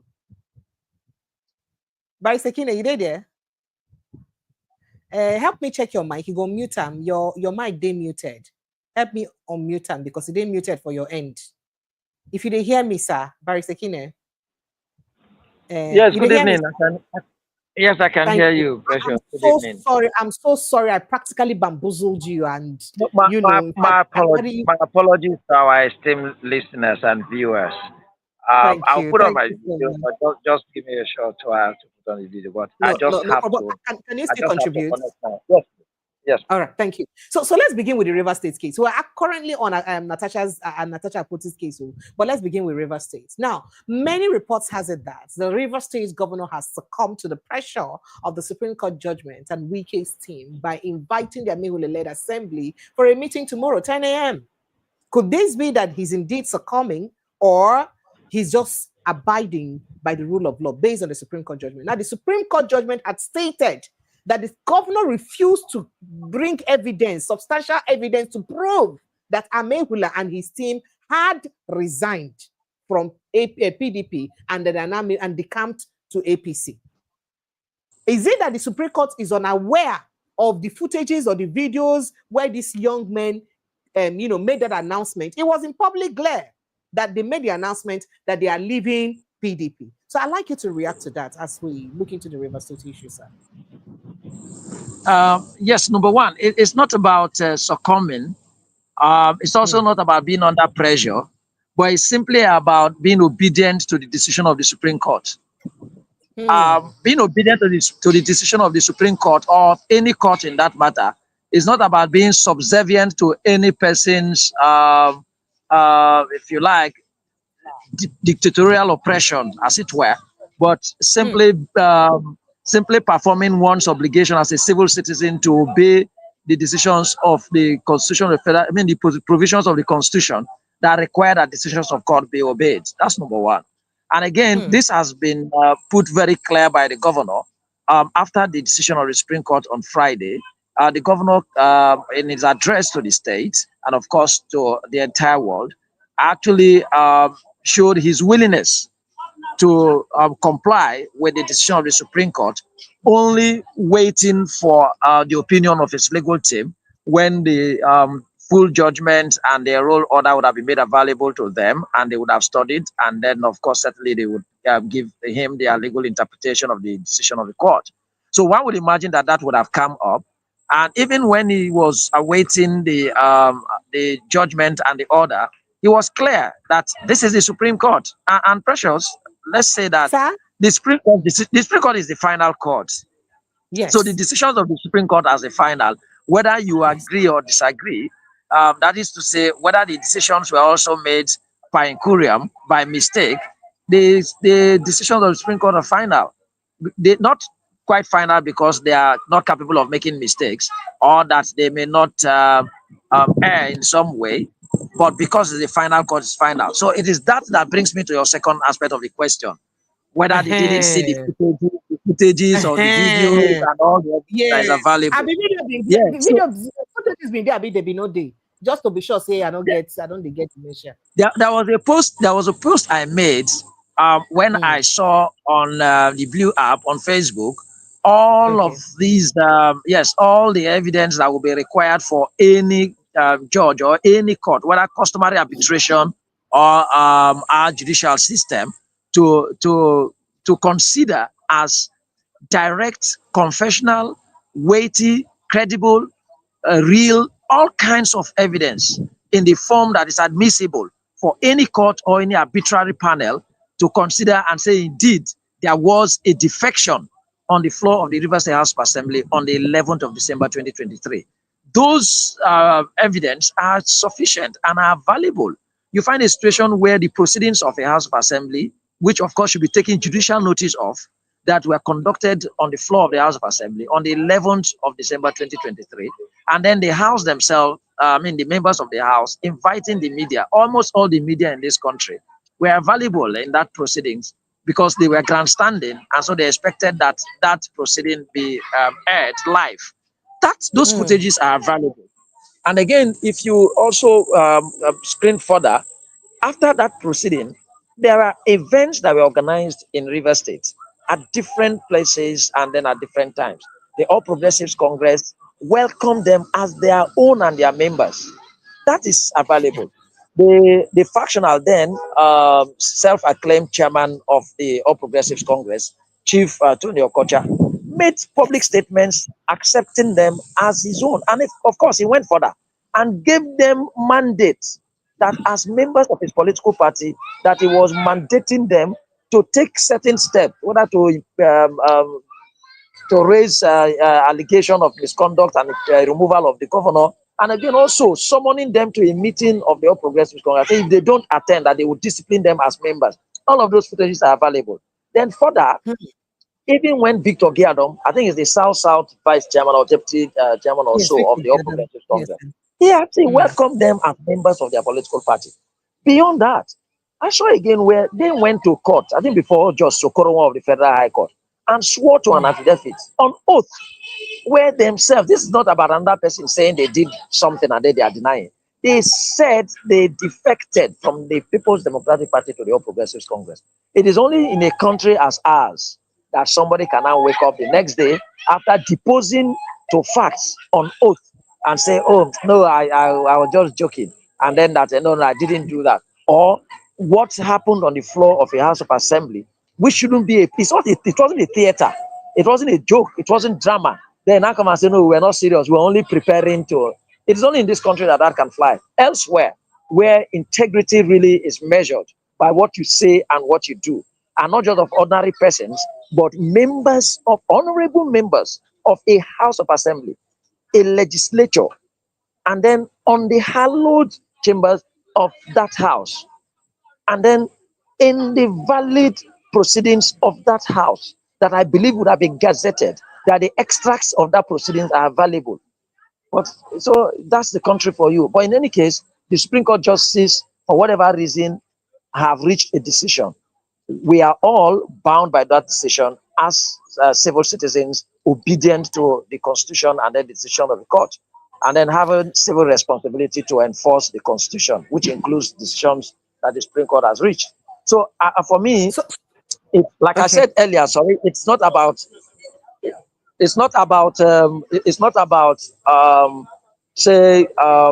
being oppressed or under oppression or something, but just being responsible to the decision of the Supreme Court as a government.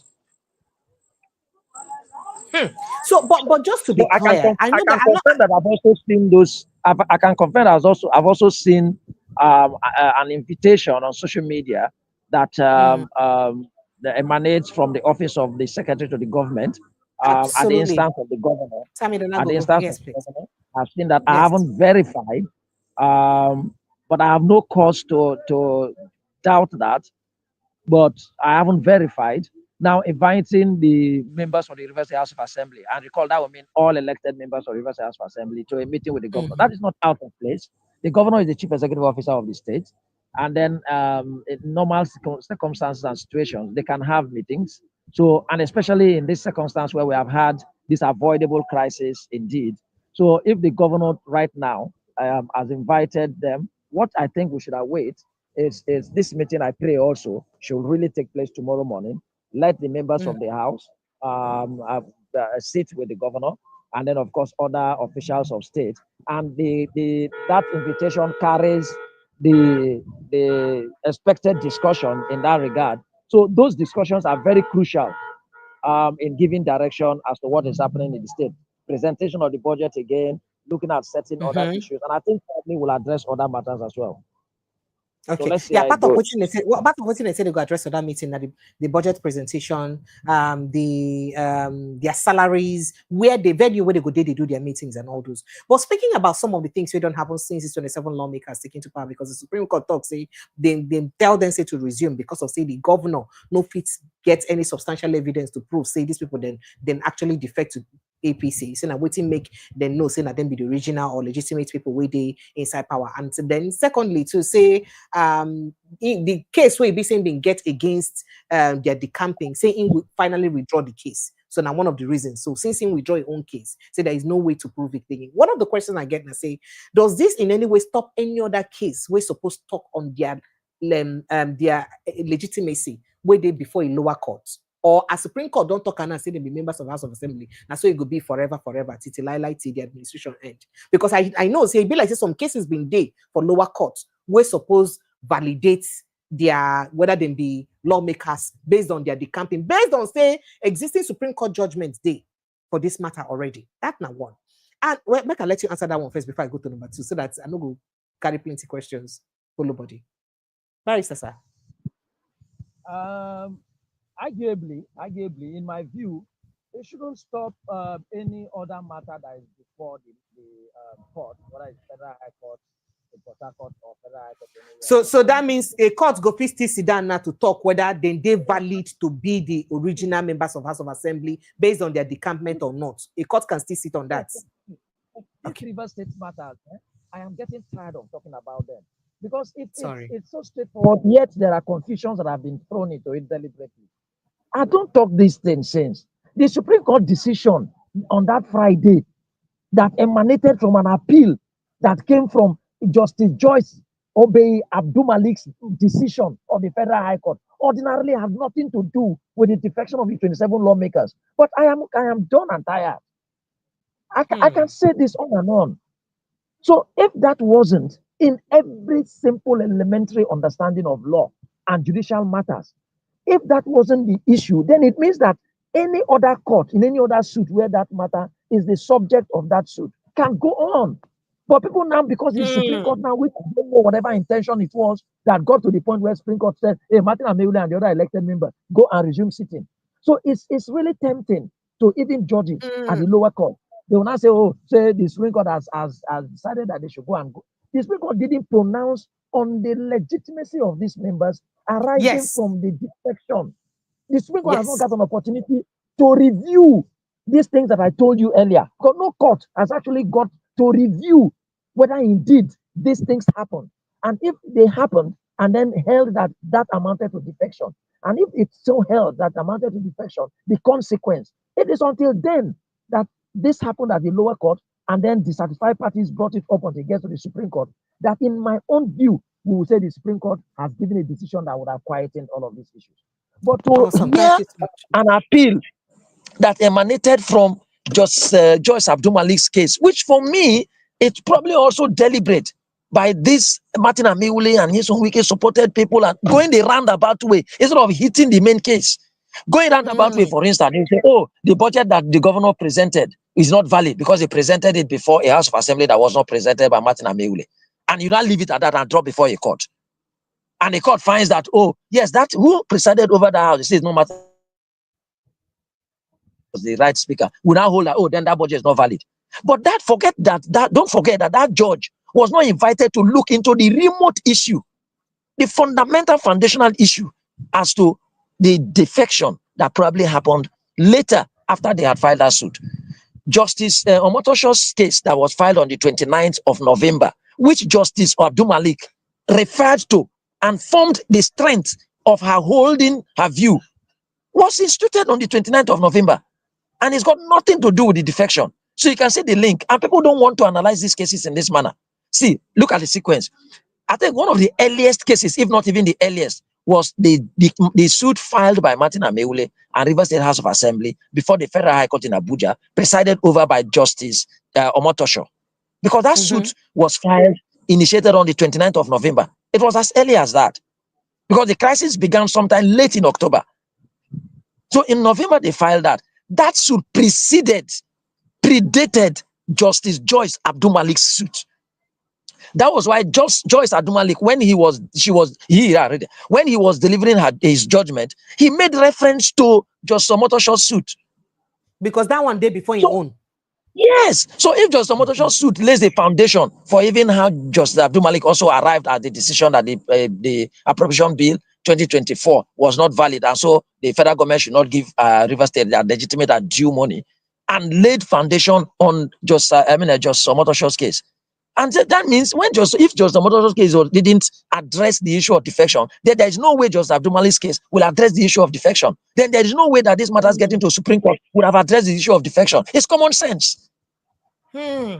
Okay, so but again, just quickly before we move to Natasha Akpoti case, the fact say these lawmakers now come begin give 48 hours ultimatum to the governor to pass another budget before them. Say everybody will be in political appointee. Say all of them, they don't sack them. In fact, I even heard them calling the chief judge of the state an imposter, saying the imposter and all that. Then they get on the right side of the law to do it in the law. Understand and say these people them. Maybe nobody then screened them before they enter power. they are not on the right side of the law. With respect to the decisions of the court, including that of the Supreme Court, but in my view, they are not on the right side of the law. Let's lay the foundation. In the first place, if I hold the view, and I so do, that they were not members of the House of Assembly at the time these commissioners they are listed were screened. They were not. They had lost their seats. That's the fact. Forget whatever the judiciary or any politician or anybody is turning. Let it be. So be it. Henry Ekine, as a single individual, as minute perhaps I would be, may not change the situation, but I am convinced that tomorrow that should have been the position. That sometime, somewhere, our court should have been upright to deliberately look at that issue and hold as it ought to be held. Because the Supreme Court has laid the foundation already, the Constitution is there already. But if we decide to play politics around it, so in my view, they ought not to even have any reason to be sitting at the moment if things were done right. Then let alone to talk about challenging who had become a commissioner, who probably would have been confirmed by another speaker, because it's the same Rivers State House of Assembly. Don't forget that I said Section 90 of the Constitution established just one House of Assembly. So at any time, there is just one that has always been. Only that it may be presided over at different times by different persons. But it's still one Rivers State House of Assembly. So those commissioners were confirmed by the Rivers State House of Assembly. That they were not confirmed by Martin Amaewhule didn't make them not commissioners, especially when he had an issue himself. So for me, that was wrong. Then the issue of ultimatum again, I had said also that for something to be valid, if it is to be seen in the eyes of the law, then there has to be a legal background to it. There must be a foundation. There must be something that will support it if you placed on it. So where there is nothing to support that thing, then the thing will collapse. That's I just tried to summarize it.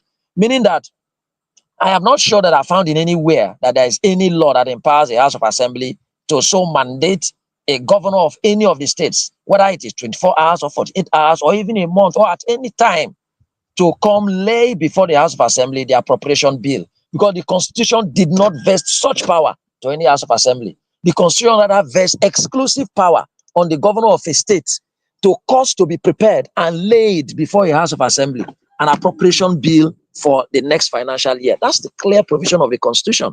And it means that there is no time. You can't invoke it yourself. There is no timeline that is set for that to happen, especially in the circumstance in Rivers State.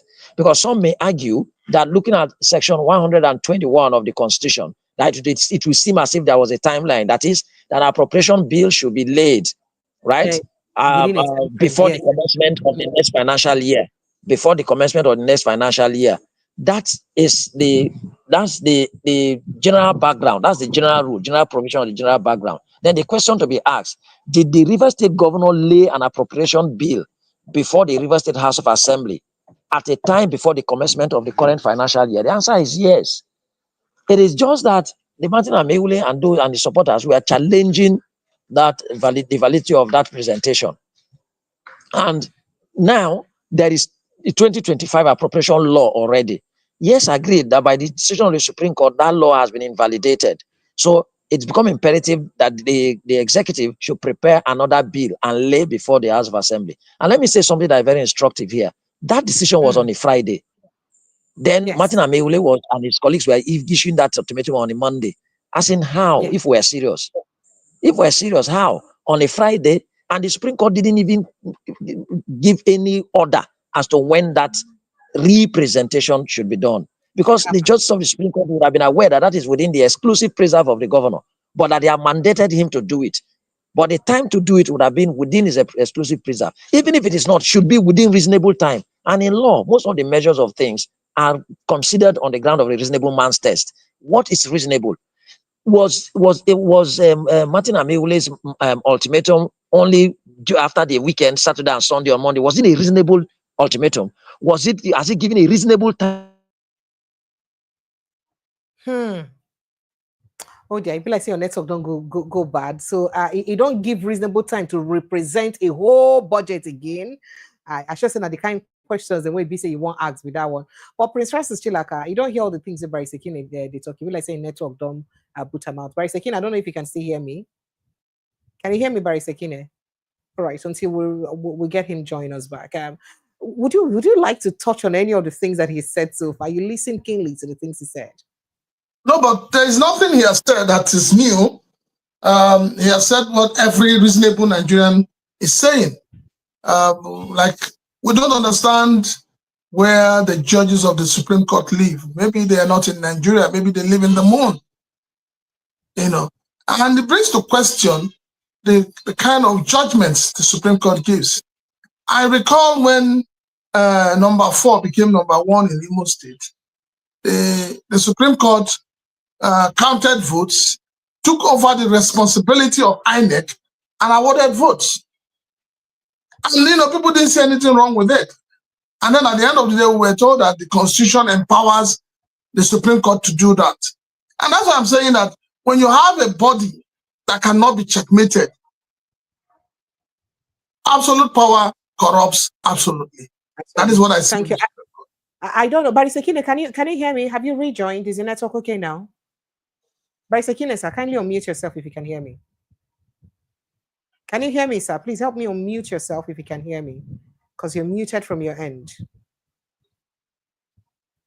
Barisekine, if you did hear me, I beg help me unmute yourself from your end. Okay, so yeah, that's what. So you don't talk what's in the get to talk about the River State matter. So we've been there in Natasha Akpoti matter. As IBB says, Serap don't give the Senate President notice. Say as a matter of urgency, make it revisit the suspension where is suspend Natasha Akpoti or make it face legal action. And of course, you'd also recall that so many people, so many other bodies, in fact, women bodies or different people who don't they complain, say that suspension when they suspend Natasha Akpoti, say they're very illegal and you're not supposed hold. You see, considering say the Senate President say Natasha traumatized them with what happened with that accusation. Say the accusation shock him, it traumatized them. So do you see him obliging and perhaps treating you know, making this sympathetic a bit to revisit the suspension? Well, if you know, I don't know if you're also aware that the Senate President is now trying to sectionalize the whole issue. He's trying to bring ethnicity into it. He's saying that the first time, yes, he said that the first time somebody from the South will be Senate President, it's 46 years. So what he's trying to say is that he's saying that he's not only representing himself as a senator, he's not only representing the Senate, but he's representing the entire Niger Delta. But Natasha Akpoti is also the first female senator from Kogi State. So how and that anybody that thinks that they can scuttle that, and that because some people are asking him to step aside. But you see, when people are asking the Senate President to step aside, they are not saying it because of any other thing. They are saying it that, which is what I've said, you cannot write WAEC and mark your script yourself. You will never fail. It was totally wrong. It was totally unfair.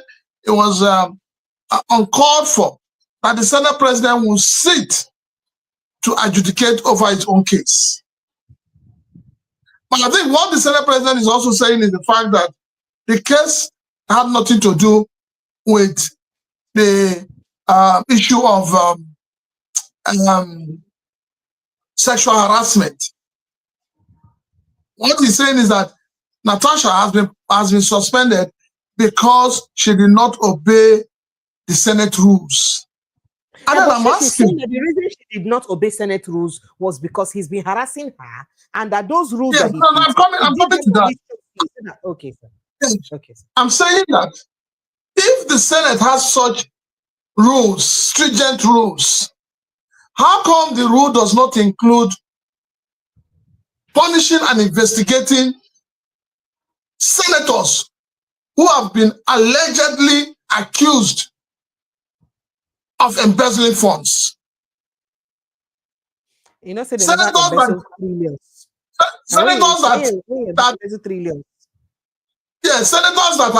have come as from state governors to become senators, and we know that some of them are being trailed by EFCC. Why is it that the Senate does not have a particular law in that booklet, that their Holy Bible, that they are carrying around to punish such persons?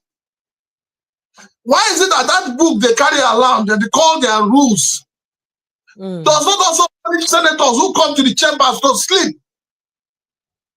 Sleep. How come that law does also not punish senators who do not even come for plenaries?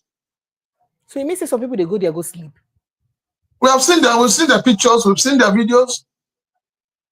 And how is it that the same book does not punish senators who will spend 4 years, 8 years without raising any emotion on the ground? Why are they collecting salaries? Why are they collecting humongous benefits? The book also, I'm looking into that book as if I'm looking into a crystal right now. Why is it that that book does not talk about punishment for senators who are unable to carry out their constituency projects? So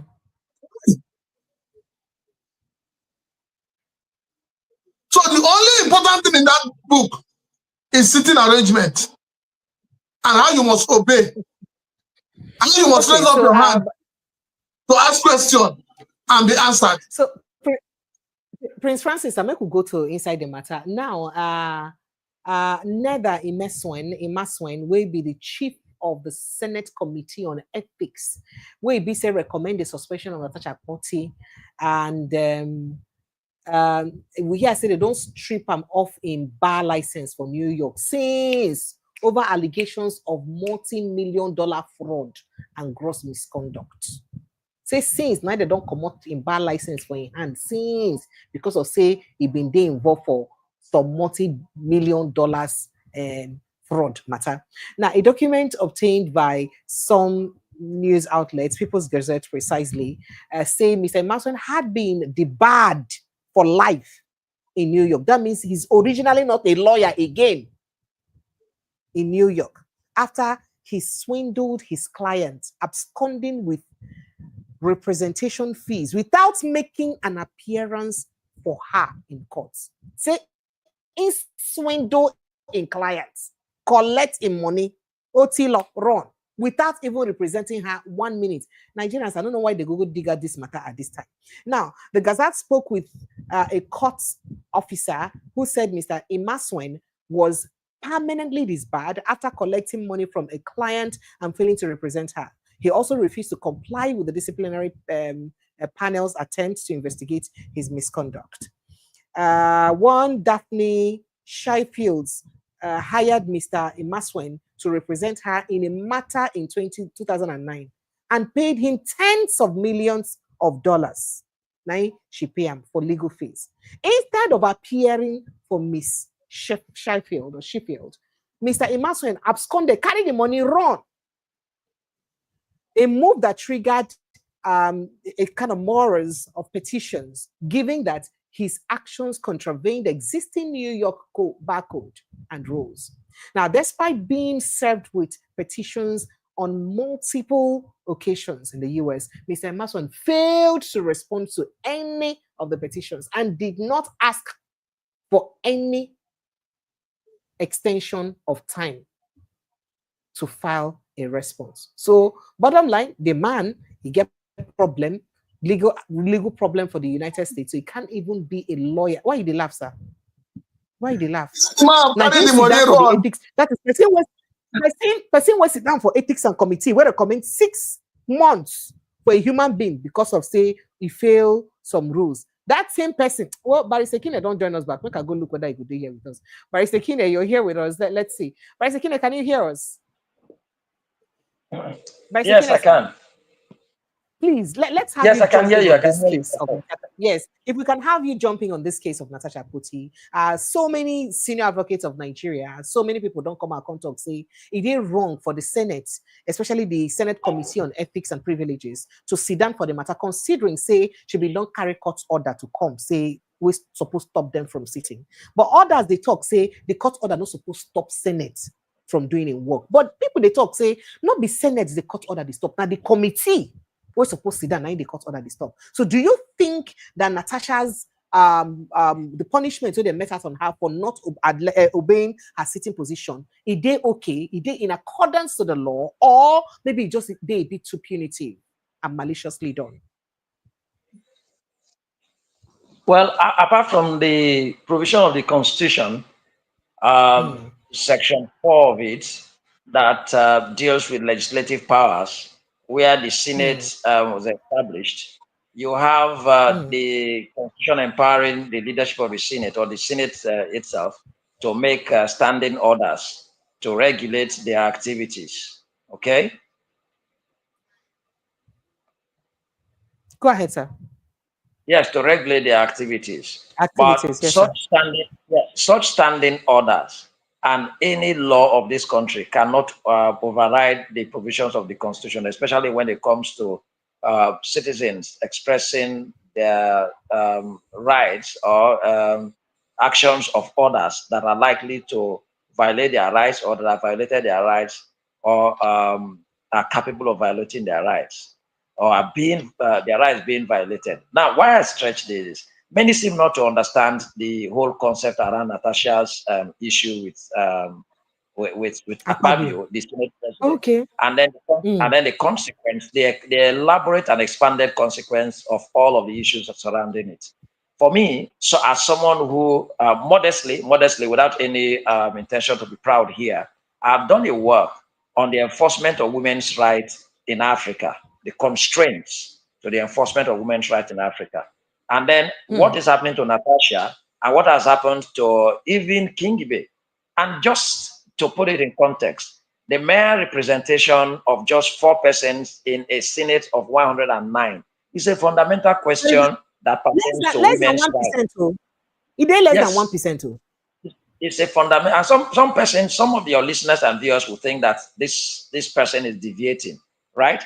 But now it's until you look at this entirely that you understand that the issues about Natasha and Akpabio transcend just an individual who is crying out about oppression, suppression, then subjugation, and all of that in the house. So it is not as you would describe sitting position as it were.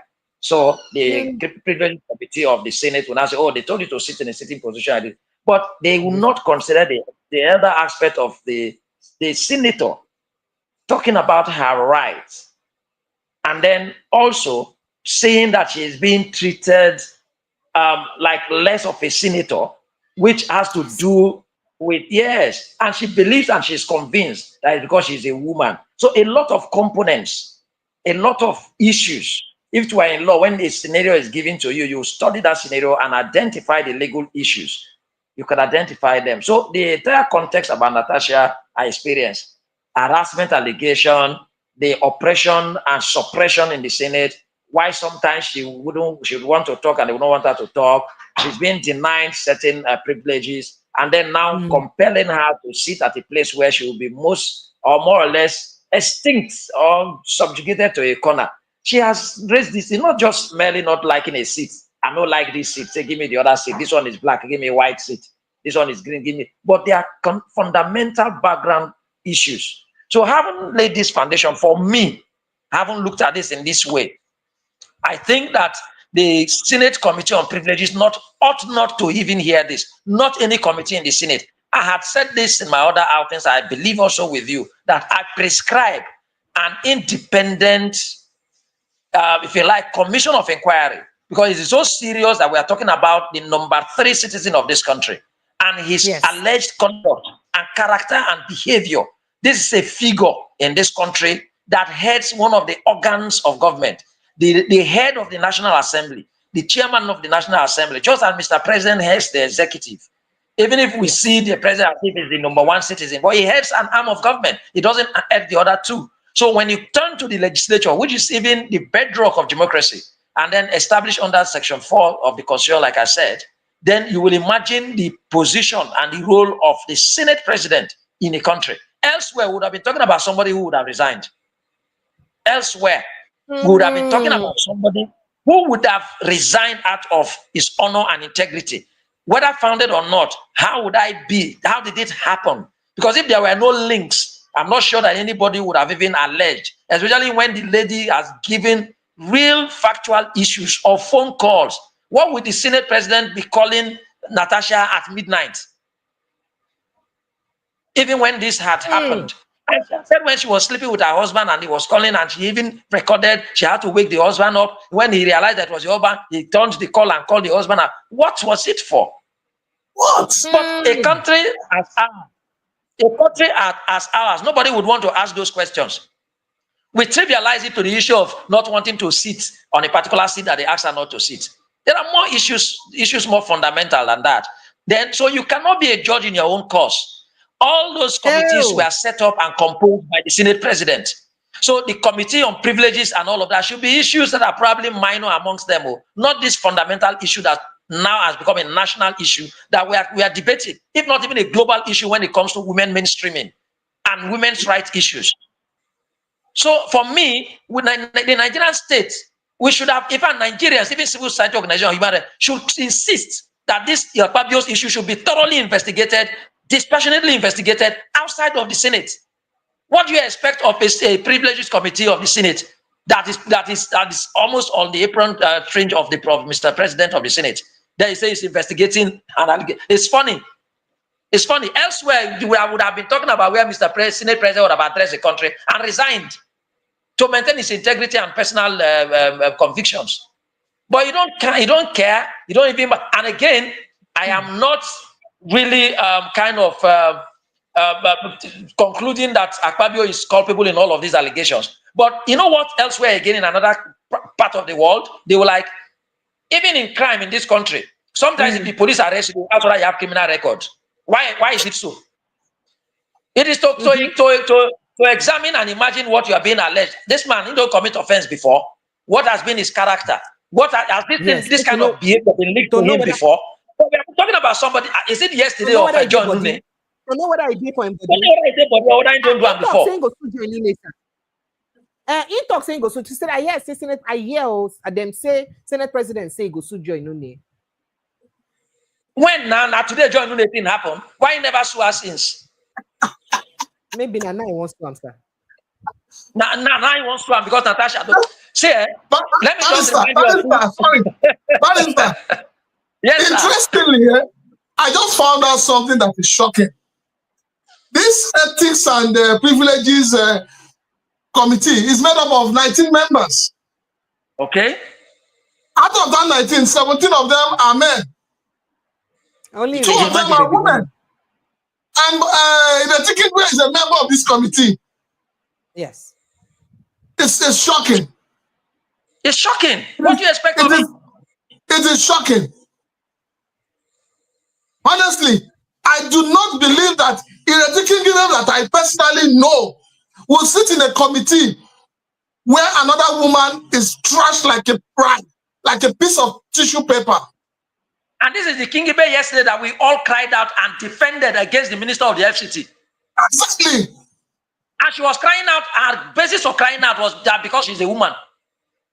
The Nigerian women have a long way to go. They can't get an analyst like me with all modesty to think that the National Assembly should stay aside. All of the committees, including Mr. Senate President, should stay aside. Let us call for an independent panel of inquiry to sanitize our National Assembly, our Senate on this issue. If Natasha becomes culpable, we discipline her. If the Senate President becomes culpable, we discipline him. No, but funny enough, I'm also happy that the Senate leader, Bamidele, has admitted that, yes, he called her at past midnight. I can't be calling somebody's wife at past midnight. These are our men. They take time, but unfortunately, our women, they do themselves. So legally, so okay, we did International Women's Day yesterday. Let's don't your boss yet here. When the Senate president and all of them, they write it and I don't understand. Every year they go write rubbish. The same people they write rubbish. I didn't understand chicks full everywhere. Man, they don't let us open mouth. Oh. Sorry, sir. Let respect themselves. Sorry, no vex. Barrister Kine, now legally speaking, do you also subscribe to the fact that her suspension is ill done, is maliciously done? Yeah, I think from my foundation, that's my conviction. That's why I call for an independent panel of inquiry where she would feel, and again, that's why she had gone to the court now, and she had even earlier gone to the court, and I don't know whether she actually obtained an order. Okay, so as speaking about court, the much I did know about her going to court, she had said that she went to court to against the statement made by Akpabio's media aide, which alleged that she only comes to the Senate to rub pancake and wear transparent words. She said that asserts that you didn't know that. You see why? You see why I'm even more disturbed. You see, when you stereotype women, when you stigmatize women for the purpose of demeaning them, those are constraints to the enforcement of women's rights in my work. So, for goodness sake, on what parliamentary basis, on what legal basis or constitutional basis, or strictly official work of the media aide of a Senate president, with respect to parliamentary work that has got to do with the issue of an honorable elected senator? Who is the aide? How did he get there? Who elected him? Then an honorable elected senator representing 1/3, if you like, of an entire state in Kogi State. There are 3 seats in a state. Then you say the senator only comes to run pancake. Are we joking in this country? Is it a theater? They should go to the cinema. You know, so for me, that statement is an indication of what the Senate president has actually discussed in the presence of the aide. So are they being attracted by her pancake? They're rather even implicating themselves. Are they being attracted by her fine face? So he notices that. It means that he notices her face, that she wears clean makeup and pancake. Barrister, don't forget when they were trying to screen Bianca Ojukwu. Don't forget what happened. Yes. You see? It's the same attitude.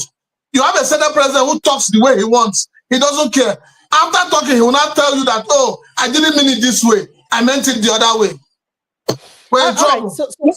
So Barrister Kine, there's been an investigation. I mean, some journalists have now dug out an evidence that shows that the chairman of the Ethics and Privileges Committee, Mr. Ned Emaswen, had a fraud case in the US, which debarred him. Make I talk and clear. Say woman give him money, say make you go defend them. Millions, tens of millions of dollars to go defend them in legal fee. So you know, say legal fees they cost for abroad. To go defend her for a case, say no show up one day, and carry the money wrong. Then call me no agree show up. So US convex the bar for life. Say no go ever be lawyer again for life. Now we suppose to understand people when would they even vote into power before we vote them into power. Because if they okay, say this person not just come eventually win to become senator for Nigeria, but to come give a sensitive position to them, as much as you know that of the chairman of ethics. When it be say not even abide for ethics on the country where it be, sir. By second, can you hear me? Yes, Precious, I'm here. You see, I am not surprised now. I'm not surprised. I'm not surprised because even in this government, it is not the only case of persons who had issues in the United States, and then we glossed over those very serious issues here, and they're occupying positions, even at the highest position of it. So, what are we talking about? A senator, and then becoming the chairman of a committee in the Senate. It is in Nigeria that we can recycle people who have questions about their integrity. Until that time, when our democracy will become mature, and then Nigerians will be really in the position to determine who represents them real time, that we will give consideration to integrity and the records of persons. It's not just the chairman, from the governors down to local government, some from ministers, even right now. If we were to interrogate the records of personalities and their integrity and what they have done, many of them shouldn't even be class monitors.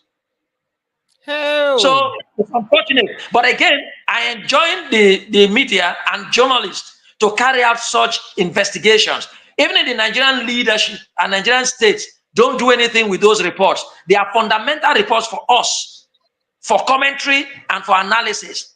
Dig up these things about these individuals, especially when matters come up like this. I imagine that people should even be going back to interrogate who Akpabio is, right from when he was probably local government chairman, or when he became commissioner in Akwa Ibom State until he became governor.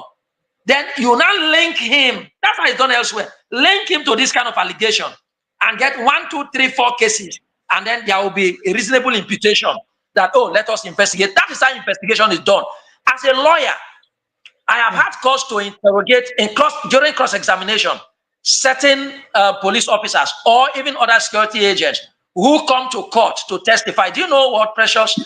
They don't do anything about investigation. In majority of the cases, lawyers will corroborate this with me, that what they do is they call you, take you to their office and obtain statement from you. Statement of witness is not investigation. Investigation will be a discreet, thorough inquiry into the veracity of what has happened or otherwise. And then you should be, I asked the police officer, can you tell me tell this court how you carried that investigation? But what they usually will be doing in that witness box is to tell you the day the person came and then he volunteered his statement, and after that, what did you do? Nothing. Some don't even visit scene of crime. So we do not interrogate things. We do not carry out investigation. And then the purpose you do that is to link this person to the allegation of an offense, whether there is a record about him. You know, we don't have record. We don't keep data. By now, we should have been flashing the record about an individual. Speaking about record there, there was a time, I'm not saying this one a gossip, so make a talk like roadside. It did the time when one blind the anonymous blogger, what did they call gist lover? Been don't carry gist about the Senate president, then even can't release a number and that of his wife. Because they can't mention things about you, Unical, how when he be governor, how things did something likely like this, and women and all that happened. They had mentioned it. There's some blogs, anonymous blogs, so it's not me, so that I don't say. So, but do you think that this is a case of there is no rumor, there's no smoke without fire, based on Joelini's case now and then Natasha's case? No smoke without fire. Even narrow it within Natasha. Natasha is not giving you one incident. She has given like 1, 2, 3 incidences about this. She has talked about it's just that our leaders, they just like my colleague analyst, I believe in the studio also virtually has said. You see one thing, when we have leaders who don't seem to imagine that their characters matter in holding public offices, you have this kind of behavior. Now, the way you talk, the way you behave, like he said, he will say one thing now, then when he say, no, I didn't mean that, I meant this. It's not about what you said you meant to. It's not a subjective test, but it's an objective test. What are the people saying? And even the people, it's not the supporters of that person, not the people who think that we're talking about the customs in Akwa Ibom State, where traditional women will be supporting, the custom of Akwa Ibom State, people will respect our husbands. We're not talking about a husband here, we're talking about a Senate president. So, but when people don't imagine that character matters in public office, that is why elsewhere they hold you onto what you said 10 years ago. What was your position in Brexit? What was your position about immigration 10 years ago, what you said? Maybe when you were a senator. How did you vote in parliament when this issue was discussed?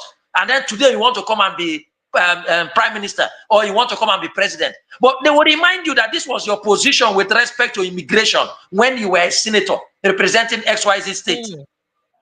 But here, you don't care about, even if your character yesterday was you have 50 billion naira criminal trial before the EFCC, right? It doesn't matter.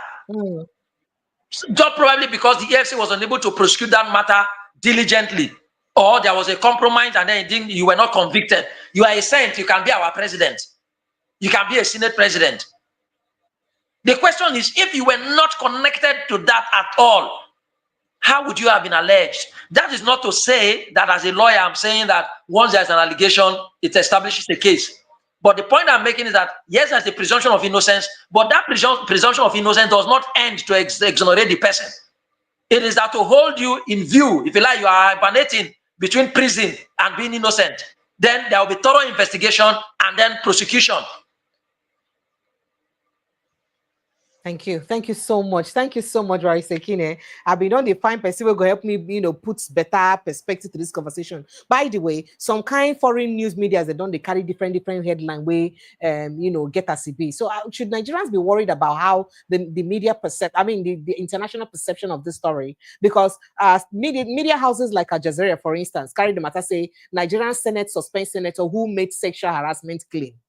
I think BBC carries the story and says Nigerian lawmakers have suspended a senator for 6 months, a day after she submitted a petition alleging she had been sexually harassed by the Senate president. ABC News, still international media, carry and say Nigerian Senate suspends a female senator over sexual assault accusation. Should Nigerians be worried about the international perception of this story, really? And should it bother our leaders? Bryce Akine, sir, I don't know whether you still, I don't know whether you still there. Bryce Akine? Okay, you'd be like saying no again. Prince Francis Chilaka, let's quickly wrap up. So just to quickly let you know, Nigerians, that you can join the conversation. Where it's okay for you to join the conversation. If you look for inside the pinned post, waiting for the comment section, you will see a pinned post waiting there. There is a link in that pinned post. Click on the link and it brings you straight into the studio, and you can also join us in the studio live. Or you call the WhatsApp number that is also on that pinned post, and it will bring you straight into the studio too. The two of them are the same thing. The WhatsApp call, you could just answer and go pick your call. But if you click on the link, it will direct you straight into the studio, and you go the studio live, make it talk to us. So Prince Francis Chilaka, sir.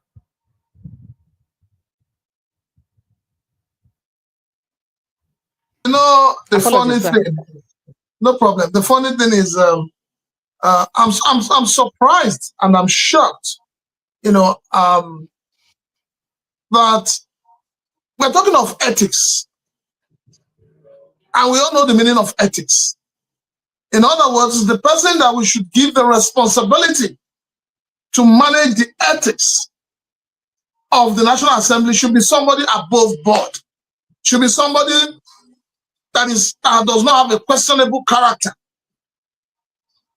But then you have somebody who has huge skeletons in his cupboard,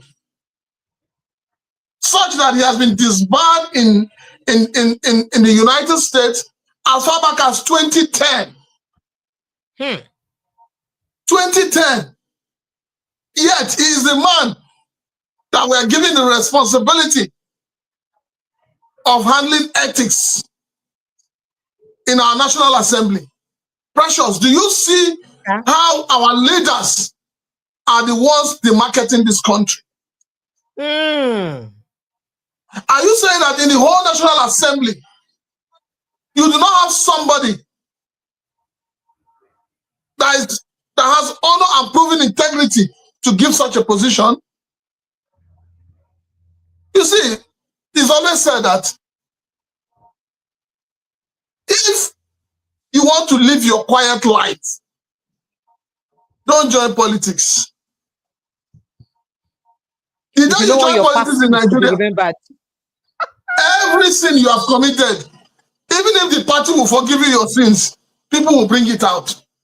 So tell me, how do you want people to respect the National Assembly that has a man of questionable character as the chairman of the ethics committee? This thing is all over the internet. All over. So what is it that our leaders are bringing to the table? How do you want the younger generation to view this set of leaders? How? What kind of hope are they giving Nigerians, born and yet unborn? I am sure that by the time you continue to look into every member of that National Assembly, you will find out that they all have something that they are hiding. Hell, skeleton inside their How can a country be ruled or governed by people with questionable character? And you want this country to develop? Now that question I no go fit answer, but make I just quickly run people through the headlines of which we don't discuss today. We started the show by talking about Fubara's case, where the Punch alleges that he's bowed to pressure as he invites 27 pro-Wike lawmakers to a meeting. And that meeting will hold 10 o'clock tomorrow morning. We'll never know as it could take be. Part of the things we then plan to discuss for that meeting are to discuss the venue where they go the day they do their proceeding, because they don't get out of assembly chambers again. Where they go to do the meeting, the salaries, the way they never pay them since, and all of those matter them. Tinubu, there's a case here that I thought we should visit. That Tinubu rejects 942 billion naira census budget proposed use of coppers. You know that on people where they count on a census, that is the National Population Commission. They don't talk, say they go use 942 billion naira to use conductor. Prince Chilaka, 2022 to 2023, at the twilight of President Muhammadu Buhari's administration, they've been budget 800 billion naira for this same purpose, for which some monies were already released because they were already preparations. Out of that 800 billion naira, over 200 billion for inside that money, they never know as it take waka till today. And now they're saying that they need about 920 something billion naira to count Nigerians again. Sheikh Hussaini don't come talk, say, what are we counting if we have to count with that amount of money? People don't also marry them to countries where they say they're bigger than us, like China, like India. They don't do their census, and they never even spent half of what we're spending or we have budgeted to spend for our census. I'd like to take a reaction. They won't count us. I mean, they won't count themselves. Yes, which one? They won't count Nigeria, sir. The lack of accountability, the lack of transparency is a very big problem in Nigeria. The fact that we believe that there's oil money, spend it as you want. And remember that if not for the mistake or the nonchalant attitude of Buhari, this census would have been conducted. And I remember funds were disbursed. Yes. What has happened to those funds? Are they telling us that people were paid salaries for work not done? Even if equipments were hired for that job, are you saying that you pay them for equipment not used? So there's so much corruption in the system. Nigeria's corruption is endemic. Okay. All right. I could quickly visit other matter. We also visited Nnamdi Kanu's case, as I did say that his case has eventually been reassigned to another judge.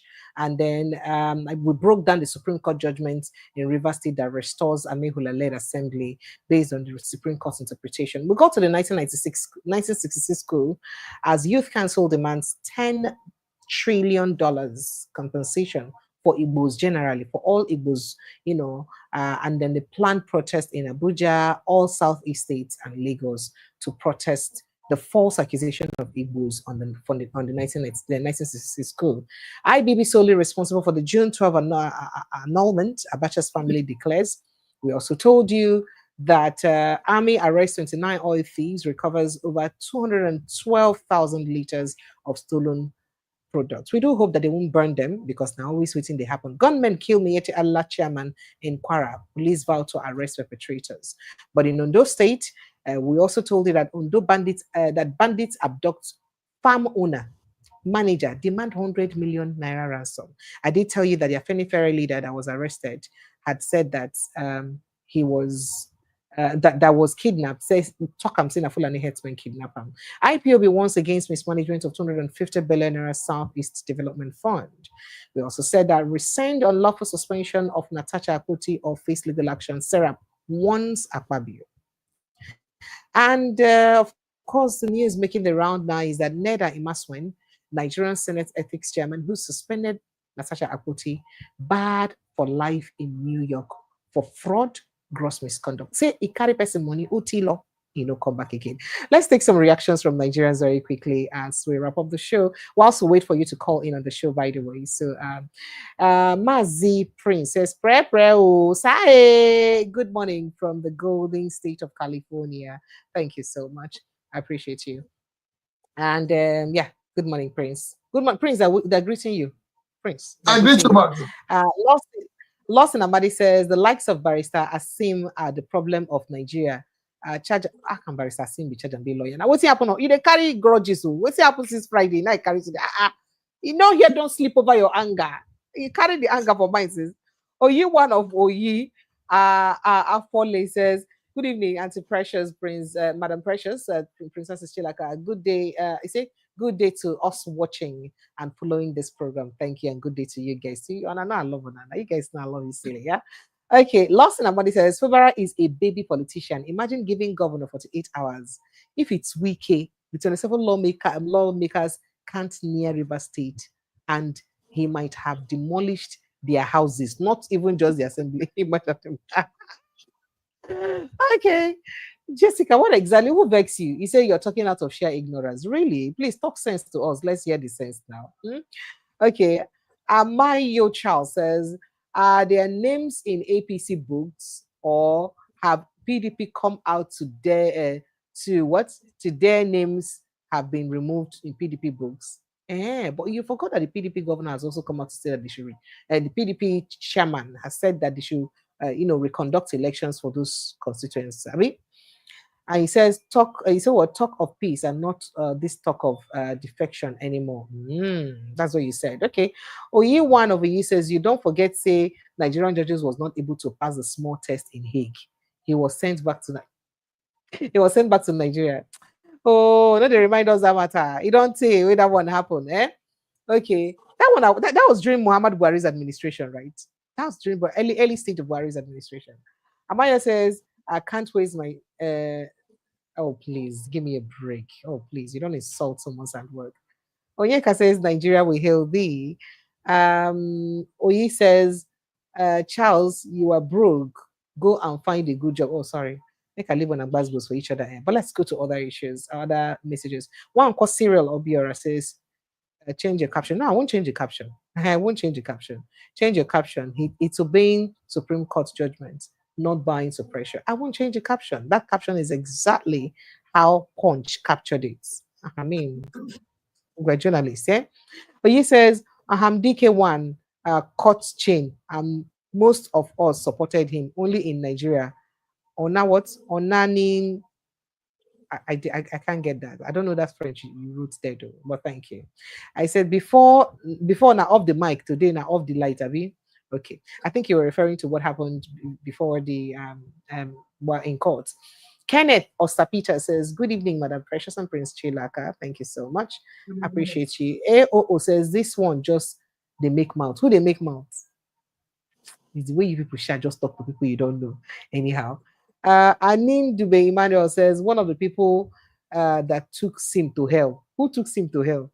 It be like saying they say that you followed Sim go hell.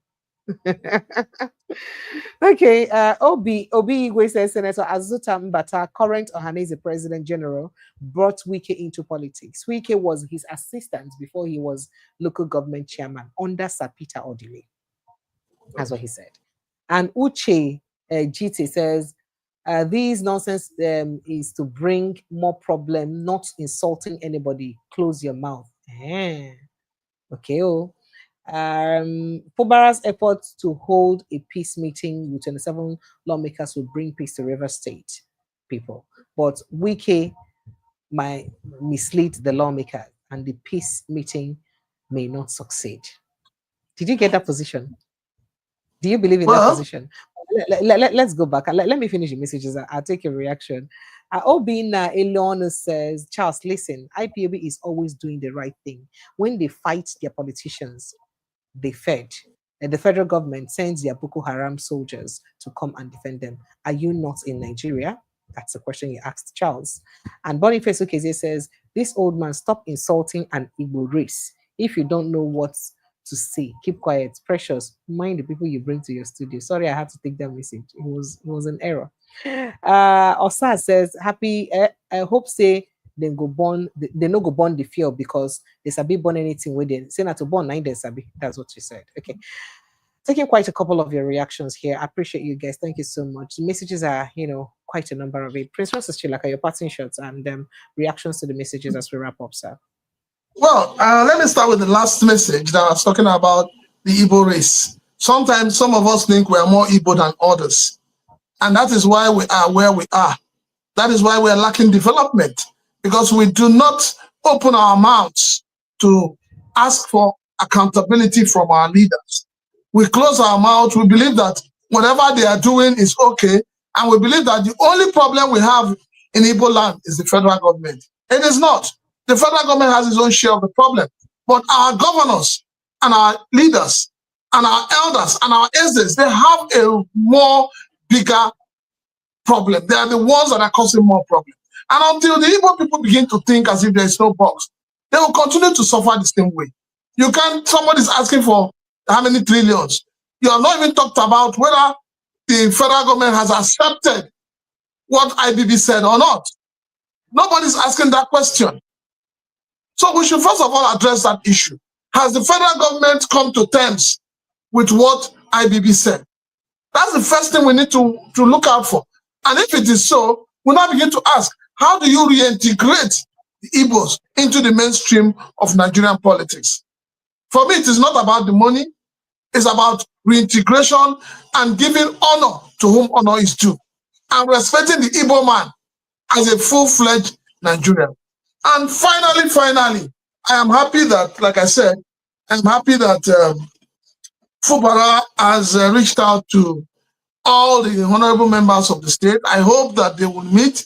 I hope that they will judge rather than to war, because war would not leave peace in the land. It is the ordinary river state people that will suffer the war. But if there is a judge, everybody is a winner. Thank you. Thank you. Thank you so much, Prince Francis Chilaka. And thank you to everyone who's joined the show. I love you guys, silly. Thank you for always supporting this platform. We will continue to talk till our country develop and reach that promised land where all of us will make it reach. We're not going to keep quiet too, because the day will begin to shut our mouths, and the day all of us go to die one by one. In fact, we need a shut mouth now. Some people they died. When we come begin shut mouth, waiting will happen. So that's why we must continue to talk, because this talk, they build the desired awareness where we need to propel that change we will need for our country. I appreciate everyone who did the show. Thank you once more, Prince Francis Chilaka. I appreciate you big time. And thank you to everybody who watched the show, those who comment, those who like. I appreciate it in a big time. I go see you on tomorrow evening, 5:36 p.m. tomorrow evening, God willing, as we go live and talk about things that affect us for this country. I love you guys and good night. God bless you.